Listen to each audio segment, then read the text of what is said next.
তো আজকে আমাদের মেইন ফোকাসটা থাকবে আমাদের নার্ভাস সিস্টেম এবং স্পেশাল সেন্সের উপরে। এটার ফিজিওলজি এবং মেডিসিন পোর্শন নিয়ে আমরা কথা বলবো। আমার পরিচয়টা হচ্ছে, আমি ডক্টর প্রীতম। আমি 42তম বিসিএস এর একজন সদস্য, এবং বর্তমানে ঢাকা নিউরো সায়েন্স হসপিটালে একজন নিউরোলজি রেসিডেন্ট হিসেবে আছি। আপনাদের সবাইকে প্রথমেই সেশনে স্বাগতম জানাচ্ছি। আমরা চেষ্টা করব যে মোটামুটি 1 ঘন্টার মধ্যে আমাদের সেশনটা কমপ্লিট করতে। আপনাদের যেহেতু সময় খুবই সংক্ষিপ্ত, আপনার শিওর যে আপনাদের অনেক প্রিপারেশনের ব্যাপার আছে। তো প্রথম কোশ্চেনটা হচ্ছে যে এই স্বল্প সময়ের মধ্যে আমাদের এই বড় প্রিপারেশনটা আমরা কিভাবে নিতে পারি। তো সেটারই একটা মডেল হিসেবে আজকের প্রেজেন্টেশন আপনারা দেখবেন যে আমি খুব বেশি কথা রাখিনি, বেশিরভাগই রেখেছি হচ্ছে কিছু চার্ট, কিছু ফিগার। যে জিনিসগুলো আমার মনে হচ্ছিল যে এগুলোকে ওভারভিউ করাটা অনেক বেশি ইজি। আহ একগাদা এখন লেখাপড়ার থেকে এগুলো ওভারভিউ করাটাই হচ্ছে বেশি ইজি হবে। আমি লাস্টে আপনাদেরকে এটা নিয়ে আরেকটু কথা বলবো, বাট আপনারা হচ্ছে ট্রাই করবেন যে এই প্রেজেন্টেশনের মাধ্যমে বুঝে নিতে যে আপনাদের প্রিপারেশনটা কিভাবে হওয়া উচিত। অ্যাটলিস্ট আমার মতে প্রিপারেশন তো অবশ্যই ভ্যারি করবে একজন থেকে একজনের।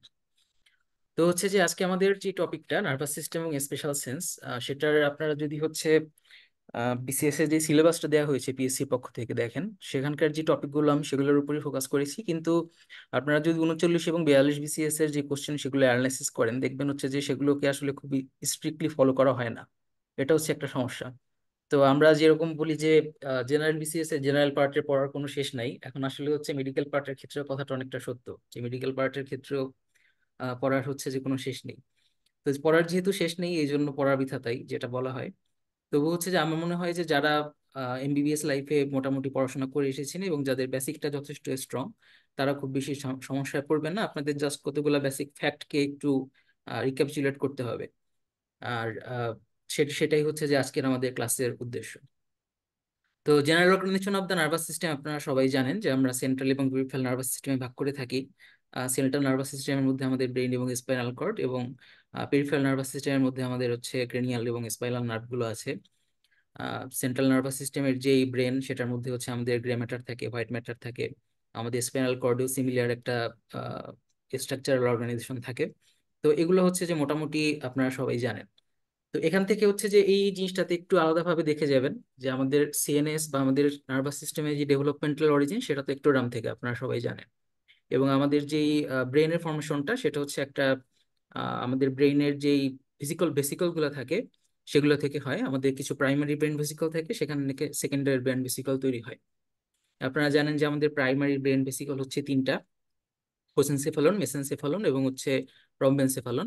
এবং আমাদের সেকেন্ডারি ব্রেন ভেসিকল হচ্ছে পাঁচটা: প্রোসেনসেফালন, পরবর্তীতে টেলেনসেফালন এবং ডায়ানসেফালন তৈরি করে। টেলেনসেফালন থেকে আমাদের সেরেব্রাল হেমিস্ফিয়ার আসে, ডায়ানসেফালন থেকে হচ্ছে থ্যালামাস আসে বা তার আশপাশের স্ট্রাকচার গুলো।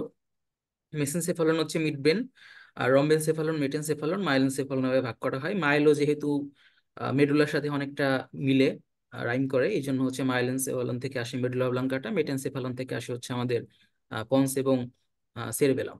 তো চেষ্টা করবেন এই যে embryonic development of the brain, এটা হচ্ছে একটু মাথায় রাখার। আমি এই প্রেজেন্টেশনটা পিডিএফ আকারে আপনাদের গ্রুপে দিয়ে দিব, আপনারা পরবর্তীতে চাইলে এটা একটু যেন রিভিউ করে যেতে পারেন। তো general organization of nervous system থেকে এই চার্টটা আমাদের খুবই খুবই গুরুত্বপূর্ণ। আমার মনে হয় যে আপনারা সবাই কম বেশি ফ্যামিলিয়ার আছেন। এখানে যেই সব স্লাইড বেশি আমার কাছে গুরুত্বপূর্ণ মনে হয়েছে, আমি সেগুলোতে একটা লাল স্টার মার্ক দিয়েছি। তো এখানকার চার্টে হচ্ছে যে আমাদের বেসিক্যালি সেরেব্রাল হেমিস্ফিয়ারের যেই লোবগুলো আছে, সেই লোবগুলোর ফাংশন দেখানো হয়েছে। তো এটা হচ্ছে আমরা সামান্য একটু সময় নিই এখানে একটু ওভারভিউ করতে।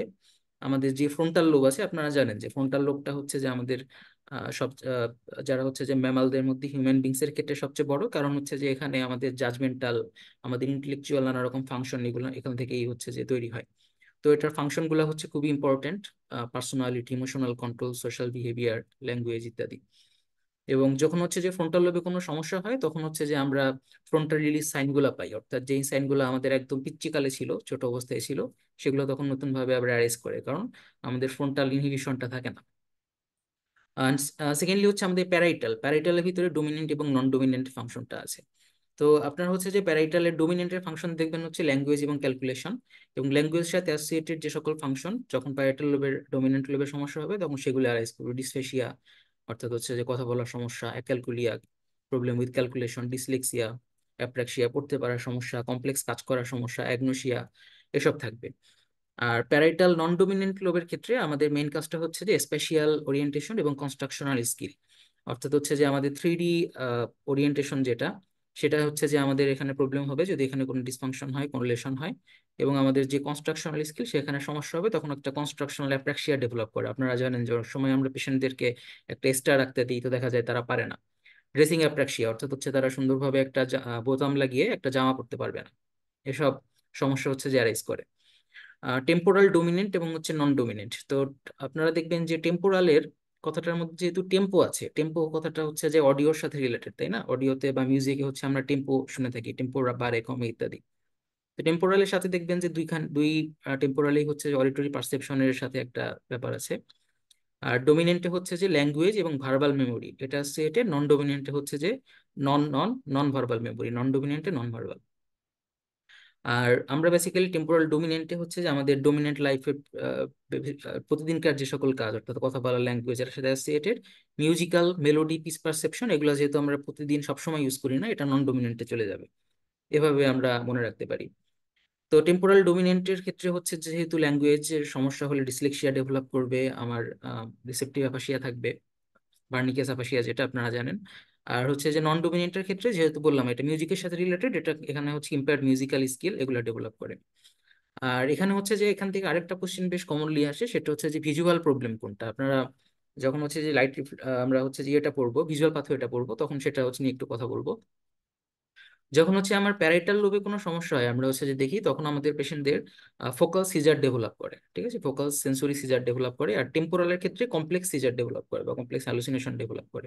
এগুলো হচ্ছে যে আপনারা একটু মনে রাখবেন যে হ্যালুসিনেশনের সাথে হচ্ছে টেম্পোরালের অ্যাসোসিয়েশনটা বেশি। টেম্পোরালের সাথে তাহলে হচ্ছে যে আমরা যদি একটু মানে রাফলি মনে রাখার চেষ্টা করি, ফ্রন্টালের কাজ হচ্ছে আমাদের একটু হায়ার ফাংশন যেগুলো, প্যারাইটাল ডোমিনেন্টের কাজ হচ্ছে যে আমাদের পড়ালেখার কাজ, যেটা সেটা হচ্ছে প্যারাইটাল ডোমিনেন্টের কাজ, ল্যাঙ্গুয়েজ, ক্যালকুলেশন ইত্যাদি। প্যারাইটাল নন ডোমিনেন্ট হচ্ছে পড়ালেখা বাদে আমাদের প্রতিদিনকার দৈনন্দিন কাজ। মনে করেন আপনার জামার বোতাম পরা, আমার হচ্ছে যে কোনো একটা স্ট্রাকচার কোথায় আছে সেটা চিনতে পারা, হাত দিয়ে ধরতে পারা, ঠিক আছে, অর্থাৎ পড়াশোনা বাদে অন্যান্য দৈনন্দিন কাজগুলো হচ্ছে নন ডোমিনেন্টে। টেম্পোরালের মধ্যে হচ্ছে যে আমাদের যেহেতু টেম্পো অডিওর সাথে রিলেটেড, ডোমিনেন্টের মধ্যে হচ্ছে যে আমরা বেশি ডোমিনেন্ট কাজগুলো যেগুলো করি প্রতিদিনের যে ল্যাঙ্গুয়েজ, কথা বলা, সেগুলো। আর নন ডোমিনেন্টের মধ্যে মিউজিক্যাল স্কিল, এরকম। এই চারটা খুবই গুরুত্বপূর্ণ, আপনারা চেষ্টা করবেন যে এই চারটা কখনো হচ্ছে যেন আমরা ওভারলুক না করি, একটু সময় নিয়ে পড়তে। তো আপনারা সবাই জানেন যে আমাদের নার্ভাস সিস্টেমের স্ট্রাকচারাল ইউনিট হচ্ছে নিউরন। নিউরনের যে ক্লাসিফিকেশনটা, এটা আমরা ছোটবেলা থেকে পড়ে এসেছি, এটা একটু ওভারভিউ করবেন। ইউনিপোলার নিউরন কোথায় থাকে, মাল্টিপোলার নিউরন তো সব জায়গাতেই থাকে, বাইপোলার নিউরন কোথায় থাকে। সাইজ অনুযায়ী Golgi type 1, Golgi type 2। Golgi type 1 হচ্ছে যে টিপিক্যাল আমরা নিউরনের যে ছবিগুলো আঁকি, সেটা হচ্ছে গলজি টাইপ 1, অর্থাৎ একটা সেল বডি এবং একটা লম্বা এক্সন। গলজি টাইপ 2 তে হচ্ছে যে ছোট ছোট নিউরন, সেখানে ডেন্টেড এবং এক্সন গুলা, এগুলো হচ্ছে যে বেশি বড় থাকে না, ছোট ছোট এক্সন থাকে। এগুলো আমরা বেসিক্যালি আমাদের কর্টেক্স গুলাতে পাবো। আর গলজি টাইপ 1 যেটা, সেটা হচ্ছে আমাদের বড় বড় নার্ভ, সেগুলোতে হচ্ছে আমরা পেয়ে থাকি। তো নিউরনের যে ক্লাসিফিকেশনটা, এটা আপনারা চেষ্টা করুন ভালোভাবে দেখতে, এটা গুরুত্বপূর্ণ। এরপর আসি হচ্ছে নিউরোগ্লিয়া। নিউরোগ্লিয়া এটা হচ্ছে পিএসসি সিলেবাসে দেওয়া আছে। নিউরোগ্লিয়ার টাইপগুলো আমরা মোটামুটি জানি, নিউরোগ্লিয়ার ফাংশনগুলো হচ্ছে একটু পড়ার চেষ্টা করবেন। এটা হচ্ছে স্নেলের একটা চার্ট, এটা অনেক জায়গাতেই হচ্ছে আপনারা দেখেছেন হয়তোবা। তো নিউরোগ্লিয়াকে যদি হচ্ছে আমরা খুব একটু র্যাপিডলি একটু করি, ওভারভিউ করি। অ্যাস্ট্রোসাইট থাকে, অলিগোডেন্ড্রোসাইট থাকে, মাইক্রোগ্লিয়া এবং হচ্ছে এপেন্ডাইমা। তো অ্যাস্ট্রোসাইটের মধ্যে আবার দুই রকম থাকে, একটা হচ্ছে ফাইব্রাস আর একটা হচ্ছে প্রোটোপ্লাজমিক। তো যেটা মনে করুন হচ্ছে ফাইব্রাস, ওটা নাম শুনে বোঝা যায় এটা হচ্ছে ফাইবারের মতো। তো ফাইবারের মতো যদি হয়, এটা তো কি আমাদের সেল বডির সাথে থাকবে নাকি একজনের সাথে থাকবে? এটা অবশ্যই একজনের সাথে থাকবে, কারণ একজন গুলো হচ্ছে লম্বা লম্বা সুতার মতো, ফাইবারের মতো। আমাদের ফাইব্রাস অ্যাস্ট্রোসাইটটা এই জন্য আমরা পাবো হোয়াইট ম্যাটারে। আর প্রোটোপ্লাজমিক যেটা, সেটা যেহেতু প্রোটোপ্লাজম, এটা সেল বডির সাথেই থাকার চান্স বেশি, সুতরাং এটা হচ্ছে গ্রে ম্যাটারে পাচ্ছি আমরা। ফাইব্রাসের ক্ষেত্রে যেহেতু এটা ফাইব্রাস, এখানে লং স্লেন্ডার প্রসেস থাকে, প্রোটোপ্লাজমিকের শর্ট প্রসেস থাকে, এরকম। আর ফাইব্রাস গুলা যেহেতু মেইন কাজ হচ্ছে যেটা একজনে থাকা, অর্থাৎ এটা নার্ভে থাকা, এখানে হচ্ছে যে কাজগুলা দেখবেন যে এটা সাপোর্টিং ফ্রেমওয়ার্ক দিবে এবং ইনসুলেশনে কাজ করবে, যেন একজনের সিগন্যালটা যেন অন্য একজনে না চলে যায়, অনেকটা এরকম। এটা হচ্ছে এটার একটা ইম্পর্টেন্ট কাজ। আর প্রোটোপ্লাজমিকের হচ্ছে টিপিক্যাল অ্যাস্ট্রোসাইটের যে সকল কাজ থাকে, অর্থাৎ গ্লাইকোজেন স্টোরেজ, ফ্যাগোসাইটিক ফর্মেশন ইত্যাদি ইত্যাদি। অলিগোডেন্ড্রোসাইট আমরা জানি যে আমাদের সিএনএস এ আমাদের মাইলিনেশনের কাজ করে অলিগোডেন্ড্রোসাইট। এবং একটা অলিগোডেন্ড্রোসাইট একসাথে প্রায় 60টা নিউরনের জন্য মাইলিনেশন করতে পারে, যেখানে সোয়ান সেল হচ্ছে থাকে পেরিফেরাল নার্ভাস সিস্টেমে, আপনারা জানেন এগুলো। ম্যাক্রোগ্লিয়া হচ্ছে আমাদের টিপিক্যাল ম্যাক্রোফেজ যেটা। এপেনডাইমা এগুলোকে আবার হচ্ছে তিন ভাগে ভাগ করা হয়, এপেনডাইমোসাইট, ট্যানিসাইট এবং করয়েডাল এপিথেলিয়াল সেল। তো প্রথমে আসি হচ্ছে করয়েডাল এপিথেলিয়াল সেল, এটা আমার মনে হয় যেটার সাথে আপনারা বেশিরভাগ পরিচিত। করয়েডাল একটা ক্যাপিলারি কমপ্লেক্স থাকে, সেখান থেকে আমাদের সিএসএফ গুলো তৈরি হয়। করয়েডের কাজ হচ্ছে সিএসএফ তৈরি করা। ট্যানিসাইট টি দিয়ে ট্রান্সপোর্ট, তাই না? তাহলে হচ্ছে ট্যানিসাইটের কাজ হচ্ছে সিএসএফ টাকে ট্রান্সপোর্ট করা।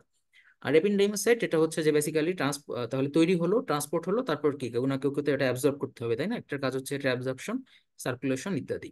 লোকেশনটা একটু দেখে নেবেন। করয়েডাল এপিথেলিয়াল সেল থাকে হচ্ছে যে করয়েড প্লেক্সাসে, আর টেনিসাইট থাকে হচ্ছে আমাদের থার্ড ভেন্ট্রিকলে, আর এপেন্ডাইমোসাইট হচ্ছে যে ভেন্ট্রিকলে থাকে, সেন্ট্রাল ক্যানালে থাকে।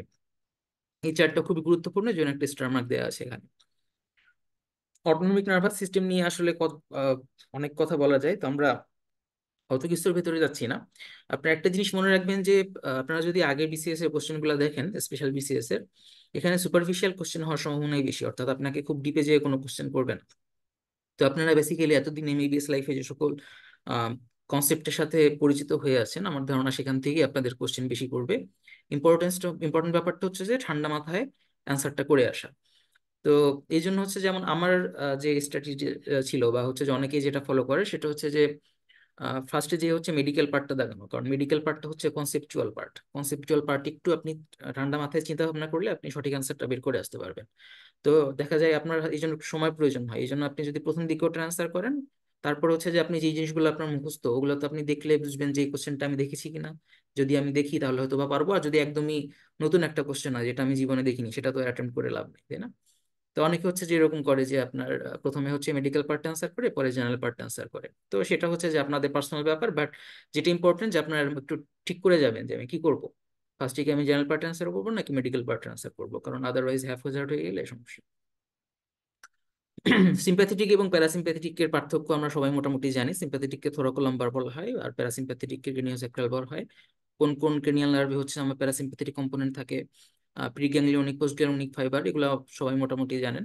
নিউরোট্রান্সমিটার হচ্ছে যে প্যারাসিম্প্যাথেটিকের জন্য অ্যাসিটাইলকোলিন, আর সিম্প্যাথেটিকের জন্য আমাদের প্রথমে অ্যাসিটাইলকোলিন, পরে হচ্ছে যে নরঅ্যাড্রিনালিন এবং অ্যাড্রিনালিন, এই দুটো। তো আপনারা এটা একটু দেখবেন।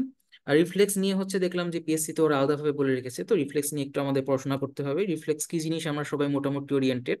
নিজের হচ্ছে যে একটা কমন এক্সাম্পল অফ রিফ্লেক্স। তো প্রথমে হচ্ছে যে একটা সেন্স অর্গান থাকে, যেমন ধরেন নিজের ক্ষেত্রে একটা গলজি টেন্ডন অর্গান, এটা হচ্ছে সেন্স অর্গান হতে পারে। একটা অ্যাফারেন্ট নিউরন থাকে, যেটা হচ্ছে যে এটাকে স্পাইনাল কর্ডে নিয়ে যায়। স্পাইনাল কর্ডে সিনাপস থাকে, সিনাপস হতে পারে একটা বা একাধিক, তার উপর ভিত্তি করে আমরা রিফ্লেক্সের ক্লাসিফিকেশন করি, মনোসিনাপটিক বা পলিসিনাপটিক। আর হচ্ছে যে একটা মোটর নিউরনের মাধ্যমে তারপর হচ্ছে একটা ইফেক্টর অর্গান হয়েছে যে এটা রিফ্লেক্সটা কমপ্লিট হয়। যেমন নিজের ক্ষেত্রে হচ্ছে কোয়াড্রিসেপস মাসল, সেটা হচ্ছে ইফেক্টর অর্গান। তো এখানে একটা জাস্ট ছবি দেওয়া আছে, আপনারা একটু ছবিটা দেখে নেবেন, তাহলে মাথায় আর একটু থাকবে আর কি যে রিফ্লেক্স আর্কের কম্পোনেন্ট গুলা আমাদের কি কি হতে পারে। আর রিফ্লেক্সের ক্লাসিফিকেশনটা আমি বললাম, মনোসিনাপটিক, পলিসিনাপটিক হতে পারে। মনোসিনাপটিক হচ্ছে টিপিক্যাল স্ট্রেস রিফ্লেক্স যেগুলো, অর্থাৎ বাইসেপস, ট্রাইসেপস, আমার নিজে আর কি, এগুলো হচ্ছে মনোসিনাপটিক রিফ্লেক্স। আর পলিসিনাপটিক হচ্ছে যে উইথড্রয়াল রিফ্লেক্স যেরকম, ঠিক আছে, সেগুলো হচ্ছে যে পলিসিনাপটিক, কারণ এখানে সিনাপসটা শুধুমাত্র একটা স্পাইনাল কর্ড সেগমেন্টে থাকে না, সেটা উপর এবং নিচে হচ্ছে যে ট্রাভেল করে, এটা রেডিয়েশন হয়। এবং হচ্ছে যে এটাকে আপনি নির্দিষ্ট একটা রুট ভ্যালুতে ডিফাইন করতে পারবেন না। দেখবেন যে আমাদের যে সকল হচ্ছে যে মনোসিনাপটিক রিফ্লেক্স গুলো, সেগুলোর হচ্ছে নির্দিষ্ট রুট ভ্যালু আছে, পলিসিনাপটিক কিন্তু সবগুলো নেই। এছাড়া হচ্ছে যে আমি কন্ডিশনাল এবং কন্ডিশনড এবং আনকন্ডিশন দুই ভাগে ভাগ করতে পারি। আহ, আমাদের রিফ্লেক্স গুলো বেশিরভাগ ক্ষেত্রে আমরা যেগুলো নিয়ে কথা বলি সেগুলো আনকন্ডিশন রিফ্লেক্স। কন্ডিশন রিফ্লেক্স হচ্ছে ফেমাসলি যে এক্সাম্পলটা আছে পাভলভস এক্সপেরিমেন্টে বলা হয় যে বেল বাজালে হচ্ছে যে একটা ট্রেন ডগকে যদি ট্রেন করা হয়, ওর হচ্ছে বেল বাজালে ফুড দেওয়ার পরে একটা পর্যায়ে শুধুমাত্র বেল বাজালেই ওর স্যালাইভেশন হবে। এটা হচ্ছে একটা কন্ডিশন রিফ্লেক্স। রিফ্লেক্সের রুট ভ্যালু গুলো খুবই ইম্পর্টেন্ট। বায়ের যে চার্টটা, এটা হচ্ছে ডেভিডসনের চার্ট, আপনারা চেষ্টা করবেন সবগুলাই আহ, একটু মুখস্থ করতে। এখানে হচ্ছে একটা নেমোনিক দেয়া আছে, এটা খুব কমনলি ইউজ করা হয় রিফ্লেক্সের ভ্যালুগুলা মনে রাখার জন্য, 1 2 3 4 5 6 7 8। যদি এটা মনে রাখতে কষ্ট হয়, এখান থেকে একটু দেখে নিতে পারেন, বাট রিফ্লেক্সের রুট ভ্যালুগুলো অবশ্যই জানতে হবে। স্ট্রেস রিফ্লেক্স এবং উইথড্রয়াল রিফ্লেক্সের মধ্যে কি কি পার্থক্য হতে পারে? স্ট্রেস রিফ্লেক্সের ক্ষেত্রে স্টিমুলাসটা থাকে স্ট্রেচিং অফ মাসল, আমরা যখন হ্যামার দিয়ে আহ, ই করি, স্ট্রাইক করি, তখন হচ্ছে মাসলের স্ট্রেচিং হয়। উইথড্রয়ালের ক্ষেত্রে একটা নসিয়াস স্টিমুলি থাকে। মনোসিনাপটিক রিফ্লেক্স হচ্ছে স্ট্রেস একটা মনোসিনাপটিক, উইথড্রয়াল পলিসিনাপটিক। স্ট্রেস রিফ্লেক্সের ক্ষেত্রে হচ্ছে যে কোনো ইন্টারনিউরন খুব বেশি থাকে না, উইথড্রয়ালের ক্ষেত্রে অনেকগুলো ইন্টারনিউরন থাকে। স্ট্রেসের ক্ষেত্রে কোনো ইরেডিয়েশন হয় না, উইথড্রয়ালের ক্ষেত্রে হয়। আর এগুলাই হচ্ছে যে মোটামুটি আপনারা চেষ্টা করবেন যে একটু ওভারভিউ করে যেতে। আপনারা দেখবেন যে আমি এখানে হচ্ছে যে অনেকগুলো চার্ট দিয়েছি। তো চার্টগুলো বা টেবিলগুলো হচ্ছে যে খুবই ইম্পর্টেন্ট, কারণ আপনি এখন পুরো ডেভিডসন পড়ে যেতে পারবেন না পরীক্ষা হলে। আপনাকে যেই জিনিসগুলো খুব কম সময়ে রিভিউ করা সম্ভব ওগুলা দেখে যেতে হবে। এবং আপনারা যদি আগের কোশ্চেনগুলো দেখেন, দেখবেন হচ্ছে যে অনেকগুলো কোশ্চেনই কিন্তু এখান থেকে চার্ট থেকে করা হয়। চার্টের বাইরে যে কোশ্চেন গুলো থাকবে সেগুলো মনে করেন খুবই কমন কোশ্চেন থাকবে, ওগুলোর জন্য আসলে আপনার এক গাদা এসে পড়ার দরকার নেই। কিন্তু চার্টের ভিতরে খুব ছোট ছোট ইনফরমেশন দেওয়া থাকে, যেগুলো হচ্ছে যে আপনি একটু না দেখে গেলে অনেক সময় একটু ভুলে যেতে পারেন। তো চেষ্টা করবেন যে চার্টগুলা একটু আমরা যেন দেখে যেতে পারি। আর রিফ্লেক্স অ্যাকশন অনেকগুলো প্রপার্টি আছে, এগুলো হচ্ছে যে আমরা ফিজিওলজিতে পড়ে এসেছি। এগুলো হচ্ছে একটু দেখে নিবেন, এগুলো অনেক বেশি ইম্পর্টেন্ট না, আসার চান্স কম এখান থেকে। তো আসলে অ্যানাটমি বা ফিজিওলজি পার্টে হচ্ছে যে আমাদের এগুলা হচ্ছে যে মোটামুটি ছিল। তবে এর বাইরেও আসলে কোশ্চেন আসতে পারে না এরকম না। আমি হচ্ছে যে বলবো যে আপনারা চেষ্টা করবেন যে একটা নির্দিষ্ট রিসোর্স বের করে রিসোর্সটাকে হচ্ছে টপ টু বটম ওভারভিউ করতে। আমার কাছে হচ্ছে যারা লাস্টের কয়েকদিন জিজ্ঞাসা করেছে, আমি সবাইকে বলেছি যে এখন এই স্বল্প সময়ের জন্য বেস্ট আইডিয়া হচ্ছে যে কোনো একটা ডাইজেস্ট কিনে ফেলা, তাই না? বাজারে হচ্ছে যে অনেকের অনেক রকম ডাইজেস্ট আছে, আপনারা চেষ্টা করবেন যে আপনার জন্য যেটা সুইটেবল মনে হয় সেরকম একটা ডাইজেস্ট কিনে নিতে, নিয়ে হচ্ছে এটা টপ টু বটম পড়ে ফেলতে। এবং এমন ভাবে পড়বেন যেন হচ্ছে যে আপনার হাতে অবশ্যই রিভিশনের সময় থাকে। কারণ আপনি যদি রিভাইজ না করতে পারেন ওই বইটা পড়ে লাভ নেই, আপনি পরীক্ষার হলে অত কিছু মনে করতে পারবেন না। সো এটা ইম্পর্টেন্ট যে আপনি একটা ডাইজেস্ট কিনে ওটা টপ টু বটম পড়ে ফেলেন। যাদের হচ্ছে যে একটা ভালো ফাউন্ডেশন আছে তাদের জন্য আমার মনে হয় না যে খুব বেশি প্রবলেম হবে, বাট তবু হচ্ছে জিনিসগুলো একটু কনসেপ্টগুলো একটু ওভারভিউ করাটা তো অবশ্যই ইম্পর্টেন্ট। মেডিসিনাল পার্টে আসলে হচ্ছে যে আহ, ওরা সেরেব্রোভাস্কুলার ডিজিজ লিখেছে। তো সেরেব্রোভাস্কুলার ডিজিজ তো আসলে একটা হিউজ একটা হচ্ছে যে টার্ম। ডেভিডসনে আপনার দেখবেন স্ট্রোক নিয়ে হচ্ছে যে বিশাল একটা চ্যাপ্টার আছে।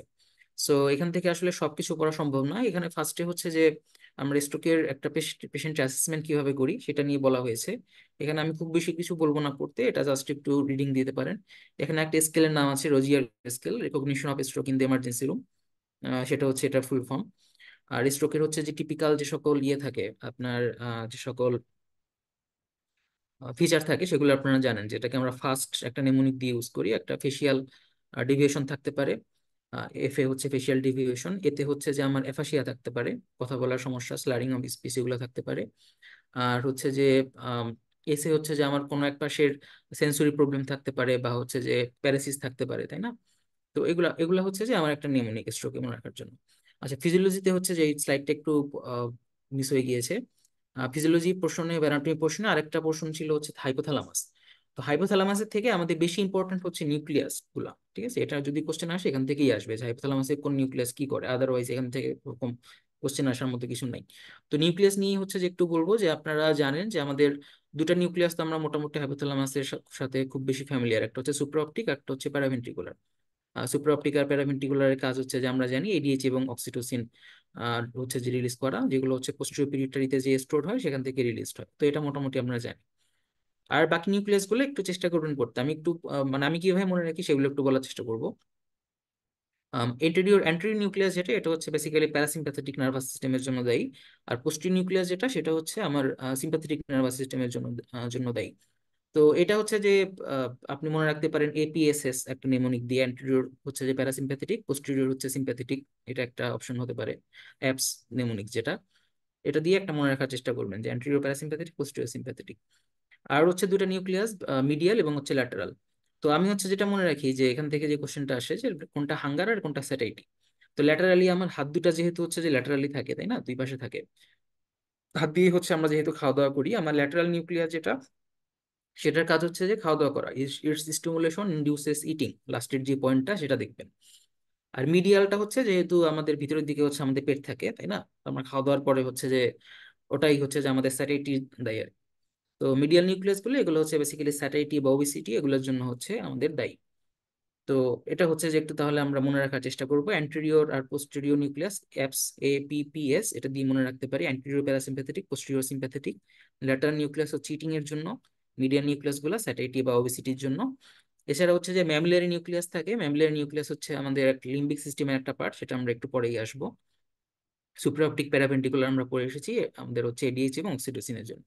সো এগুলো হচ্ছে বেসিক্যালি আমাদের হাইপোথ্যালামাসের যে নিউক্লিয়াস গুলো, এগুলোর হচ্ছে যে ফাংশন। আপনারা চেষ্টা করবেন এগুলো একটু ওভারভিউ করতে। আচ্ছা, এরপরে হচ্ছে যে লিম্বিক সিস্টেমের আমাদের কি কি পার্ট আছে। লিম্বিক সিস্টেমের পার্ট গুলা হচ্ছে যে মানে লিম্বিক সিস্টেম আমরা ছোটবেলায় যারা অ্যানাটমিতে দেখে আসছি, জিনিসটা একটু কমপ্লিকেটেড মনে হয়। আর জিনিসটা হচ্ছে যে এখানে একটা সুন্দর নিমোনিক ছিল, হোম। তো আমাদের হচ্ছে যে প্রথমে হাইপোথ্যালামাসের একটা পার্ট অবভিয়াসলি, সেটার কাজ হচ্ছে, হাইপোথ্যালামাসের কাজই হচ্ছে একটা হোমিওস্ট্যাসিসের কাজ করে, তাই না? সিম্প্যাথেটিক প্যারাসিম্প্যাথেটিকের ব্যালেন্সটা মেনটেন করে, খাওয়া দাওয়ার ব্যালেন্স মেনটেন করে, টেম্পারেচার ব্যালেন্স মেনটেন করে, অনেক কাজ আছে। তারপর হচ্ছে ওতে হচ্ছে অলফ্যাকশন, অলফ্যাক্টরি কর্টেক্স, এটা হচ্ছে লিম্বিক সিস্টেমের পার্ট। এম এ হচ্ছে মেমোরি, এটা হচ্ছে ম্যামিলারি বডিস এবং হিপোক্যাম্পাস, এদের দিয়ে কন্ট্রোল হয়। আর এতে হচ্ছে যে ইমোশন, অ্যামিগডালা। তো লিম্বিক সিস্টেম হচ্ছে যে আমাদের বেসিক্যালি সবচেয়ে আগে ডেভেলপ করা ব্রেনের একটা পার্ট, তাই না? একদম প্রাইমারি বা প্রিমিটিভ ব্রেনের একটা পার্ট। তো এটার কাজ হচ্ছে যে আমাদের জাস্ট জীবন ধারণের জন্য, সার্ভাইভালের জন্য যে বেসিক যে সকল ফাংশন লাগে সেগুলোকে এনশিওর করা। আমাদের হচ্ছে যে হাঙ্গার বা হচ্ছে সেক্সুয়াল বিহেভিয়ার, আমাদের অলফ্যাকশন, তাই না? প্রিমিটিভ অবস্থায় আমরা হিউম্যান বিংরা হচ্ছে অনেক বেশি ঘ্রাণের উপরে ডিপেন্ড করতো, শিকার খুঁজে বের করতে, খাবার খুঁজে বের করতে। আমাদের বডির বেসিক যে সকল ফাংশন আছে, প্যারাসিম্প্যাথেটিক, সিম্প্যাথেটিক, টেম্পারেচার মেনটেনেন্স, ঠিক আছে, এগুলা, থার্স্ট, এগুলো হচ্ছে হাইপোথ্যালামাস দিয়ে কন্ট্রোলটা হয়। সো এগুলো হচ্ছে লিম্বিক সিস্টেমের পার্ট, লিম্বিক সিস্টেমের ফাংশন। তো এটা পার্টগুলো হচ্ছে আপনারা একটু দেখলেন, তাহলে হোম দিয়ে মনে রাখতে পারি, সেটা দিয়ে ফাংশনগুলো একটু মনে রাখা সম্ভব। তো এটা হচ্ছে একটু দেখে নিন। অ্যামিগডালা, অ্যামিগডালা হচ্ছে যে সেক্সুয়াল বিহেভিয়ারের সাথে অ্যাসোসিয়েটেড, ভায়োলেন্সের সাথে, অ্যাগ্রেশনের সাথে অ্যাসোসিয়েটেড, তাই না? যেগুলো হচ্ছে যে একদম প্রিমিটিভ যে ফাংশন, সেগুলো হচ্ছে লিম্বিক সিস্টেম দিয়ে কন্ট্রোল হয়। তো এটা হচ্ছে যে একটু দেখে নিবেন। থ্যালামাস এবং লিম্বিক সিস্টেম দুটার ভিতরে কিছু অ্যাসোসিয়েশন আছে। লিম্বিক সিস্টেমের পার্টস এবং ফাংশন, হাইপোথ্যালামাসের নিউক্লিয়াস এবং ফাংশন, দুটাই আমরা দেখবো। এরপর আসি হচ্ছে সেরেবেলামে। সেরেবেলামের আসলে হচ্ছে যে ডিভিশন বা সেরেবেলামের অ্যানাটমিটা একটু কমপ্লিকেটেড। সেরেবেলামকে আমরা অ্যানাটমিক্যালি ভাগ করতে পারি, ফাইলোজেনেটিক্যালি ভাগ করতে পারি, ফাংশনালি ভাগ করতে পারি, বেশ কয়েকটা ক্লাসিফিকেশন আছে। তো ফার্স্টে যদি হচ্ছে আমরা অ্যানাটমিক্যাল ক্লাসিফিকেশনটা একটু দেখি। আহ, আপনি যদি হচ্ছে যে মিডিয়াল টু ল্যাটারাল চিন্তা করেন, একদম মিড লাইন হচ্ছে ভার্মিস থাকে, তারপর থাকে প্যারাভার্মাল এরিয়া, তারপর থাকে হচ্ছে লোবগুলা। অ্যান্টেরিয়র টু পোস্টেরিয়র চিন্তা করলে সামনে হচ্ছে থাকে অ্যান্টেরিয়র লোব, তার মাঝখানে থাকে পোস্টেরিয়র লোব, পিছনে থাকে হচ্ছে ফ্লোকুলোনোডুলার লোব। বা হচ্ছে যে এটা একটু অন্যরকম ভাবেও দেখা যেতে পারে। সেরেবেলামে হচ্ছে সেরেব্রামের মতো একটা গ্রে ম্যাটার থাকবে, হোয়াইট ম্যাটার থাকবে। হোয়াইট ম্যাটারের মধ্যে হচ্ছে আবার কতগুলো সেরেবেলার নিউক্লি থাকে, যেটাকে হচ্ছে যে ল্যাটারাল টু মিডিয়ালি আমরা হচ্ছে যে একটা নিউমোনিক দিয়ে মনে রাখতে পারি, তাই না? DEGF। ডেন্টেড থাকে, তারপরে থাকে হচ্ছে এম্বুলিফর্ম, তারপর গ্লোবাস, তারপর হচ্ছে ভেস্টিজিয়াল। এই চারটা হচ্ছে আমাদের, সরি, 4 পেয়ার্স অফ সেরেবেলার নিউক্লি আমরা ল্যাটারাল টু মিডিয়ালি মনে রাখি। তো এখানে হচ্ছে যে আমি যেখানে দেখাচ্ছিলাম, তো সেরেবেলামের ক্লাসিফিকেশনটা হচ্ছে যে আমরা একটু ভালোভাবে একটু দেখার চেষ্টা করবো। এটা নিয়ে মাঝে মধ্যে কোশ্চেন হতে পারে, কারণ সেরেবেলামকে যেহেতু আলাদাভাবে মেনশন করেছে।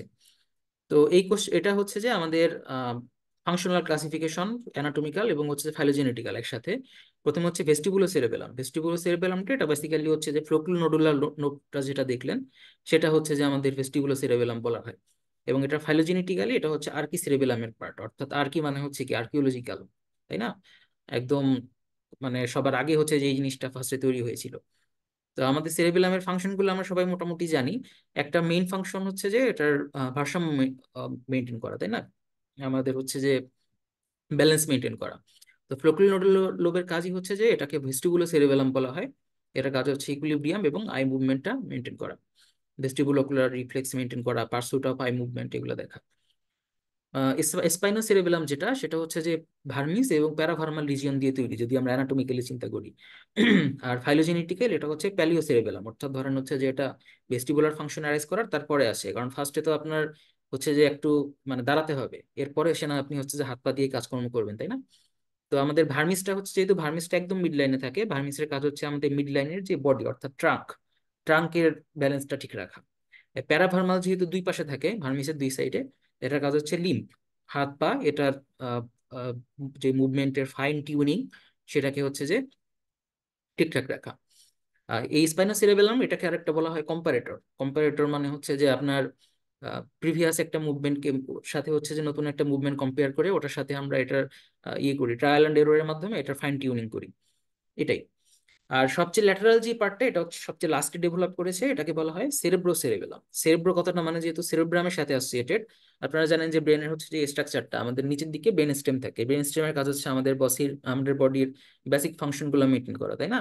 আমাদের কার্ডিওরেসপিরেটরি ফাংশন মেনটেন করা, আমাদের অডিটরি বা অডিশন বা হচ্ছে যে ভিজুয়াল এইসব দেখা।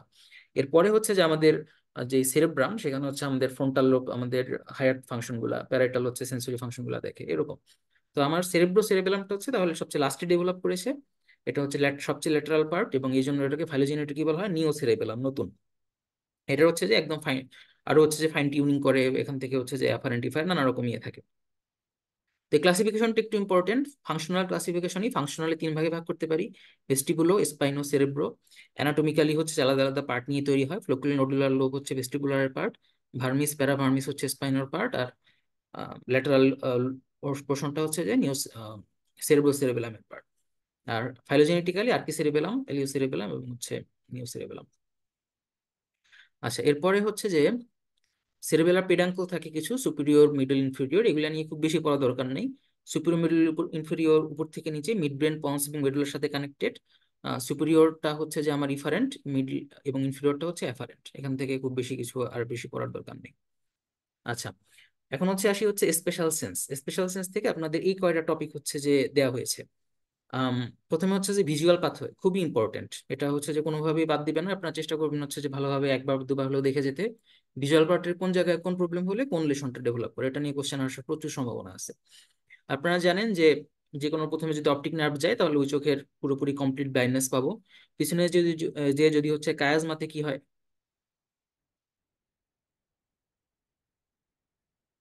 আমার স্লাইড কি দেখা যাচ্ছে?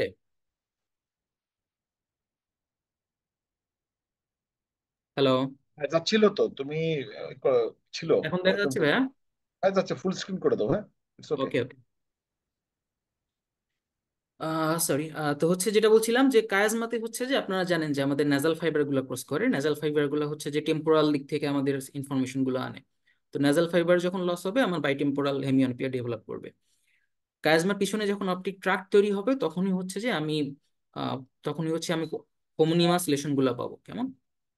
আচ্ছা, দাঁড়ান এক সেকেন্ড।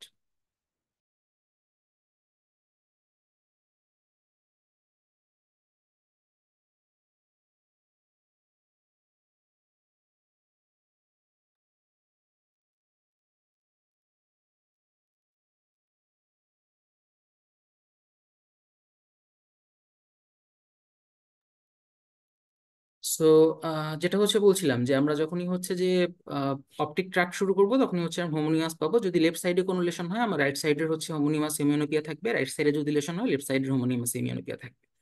এখানে একটা এরপরে যখন হচ্ছে আমার রেডিয়েশন তৈরি হবে, রেডিয়েশনের ক্ষেত্রে একটা জিনিস হচ্ছে যে ইম্পর্টেন্ট, এটা একটু চেষ্টা করবে মনে রাখতে, যে আমার টেম্পোরাল ফাইবার গুলাতে হচ্ছে লোয়ার রেডিয়েশন যায় এবং আমার প্যারাইটাল লোবে হচ্ছে যে আপার ফাইবার গুলো যায়। এবং এখানে আপার ফাইবার গুলো হচ্ছে লোয়ার সাইড থেকে ইনফরমেশন ক্যারি করে, লোয়ারটা আপার থেকে ইনফরমেশন ক্যারি করে, এটা জানেন আপনারা। আপনি এখানে এটা মনে রাখার জন্য একটা নেমোনিক আছে, পিটস বলা হয়, PITS, তাই না? প্যারাইটাল লোবে যদি কোনো লেশন হয় তখন হচ্ছে আমার ইনফেরিয়র হোমোনিমাস কোয়াড্রান্টোপিয়া হবে। যদি টেম্পোরাল লোবে কোনো লেশন হয় সুপিরিয়র সুপিরিয়র হোমোনিমাস কোয়াড্রান্টোপিয়া হবে। এটাকে হচ্ছে আমরা PITS দিয়ে মনে রাখতে পারি, অর্থাৎ হচ্ছে যে প্যারাইটাল ইনফেরিয়র, টেম্পোরাল সুপিরিয়র। এটা চেষ্টা করবেন হচ্ছে একটু মনে রাখতে। তো যে নেমোনিক গুলো মনে রাখলে হচ্ছে আপনি চট করে অ্যান্সার করে ফেলতে পারবেন, আপনাকে তত মানে সময় তো চিন্তা করতে হবে না। কেমন? প্যারাইটালের ক্ষেত্রে হচ্ছে যে আমার ইনফেরিয়র এবং টেম্পোরালের ক্ষেত্রে হচ্ছে আমার সুপিরিয়র কোয়াড্রান্টাস হেমিয়ানোপিয়া ডেভেলপ করে, সরি কোয়াড্রান্টোপিয়া ডেভেলপ করে। আচ্ছা, আর যখন হচ্ছে আমার অক্সিপিটাল কর্টেক্সে কোনো লেশন হবে তখন হচ্ছে যে আমি একটা জিনিস পাই, সেটাকে বলে ম্যাকুলার স্পেয়ারিং।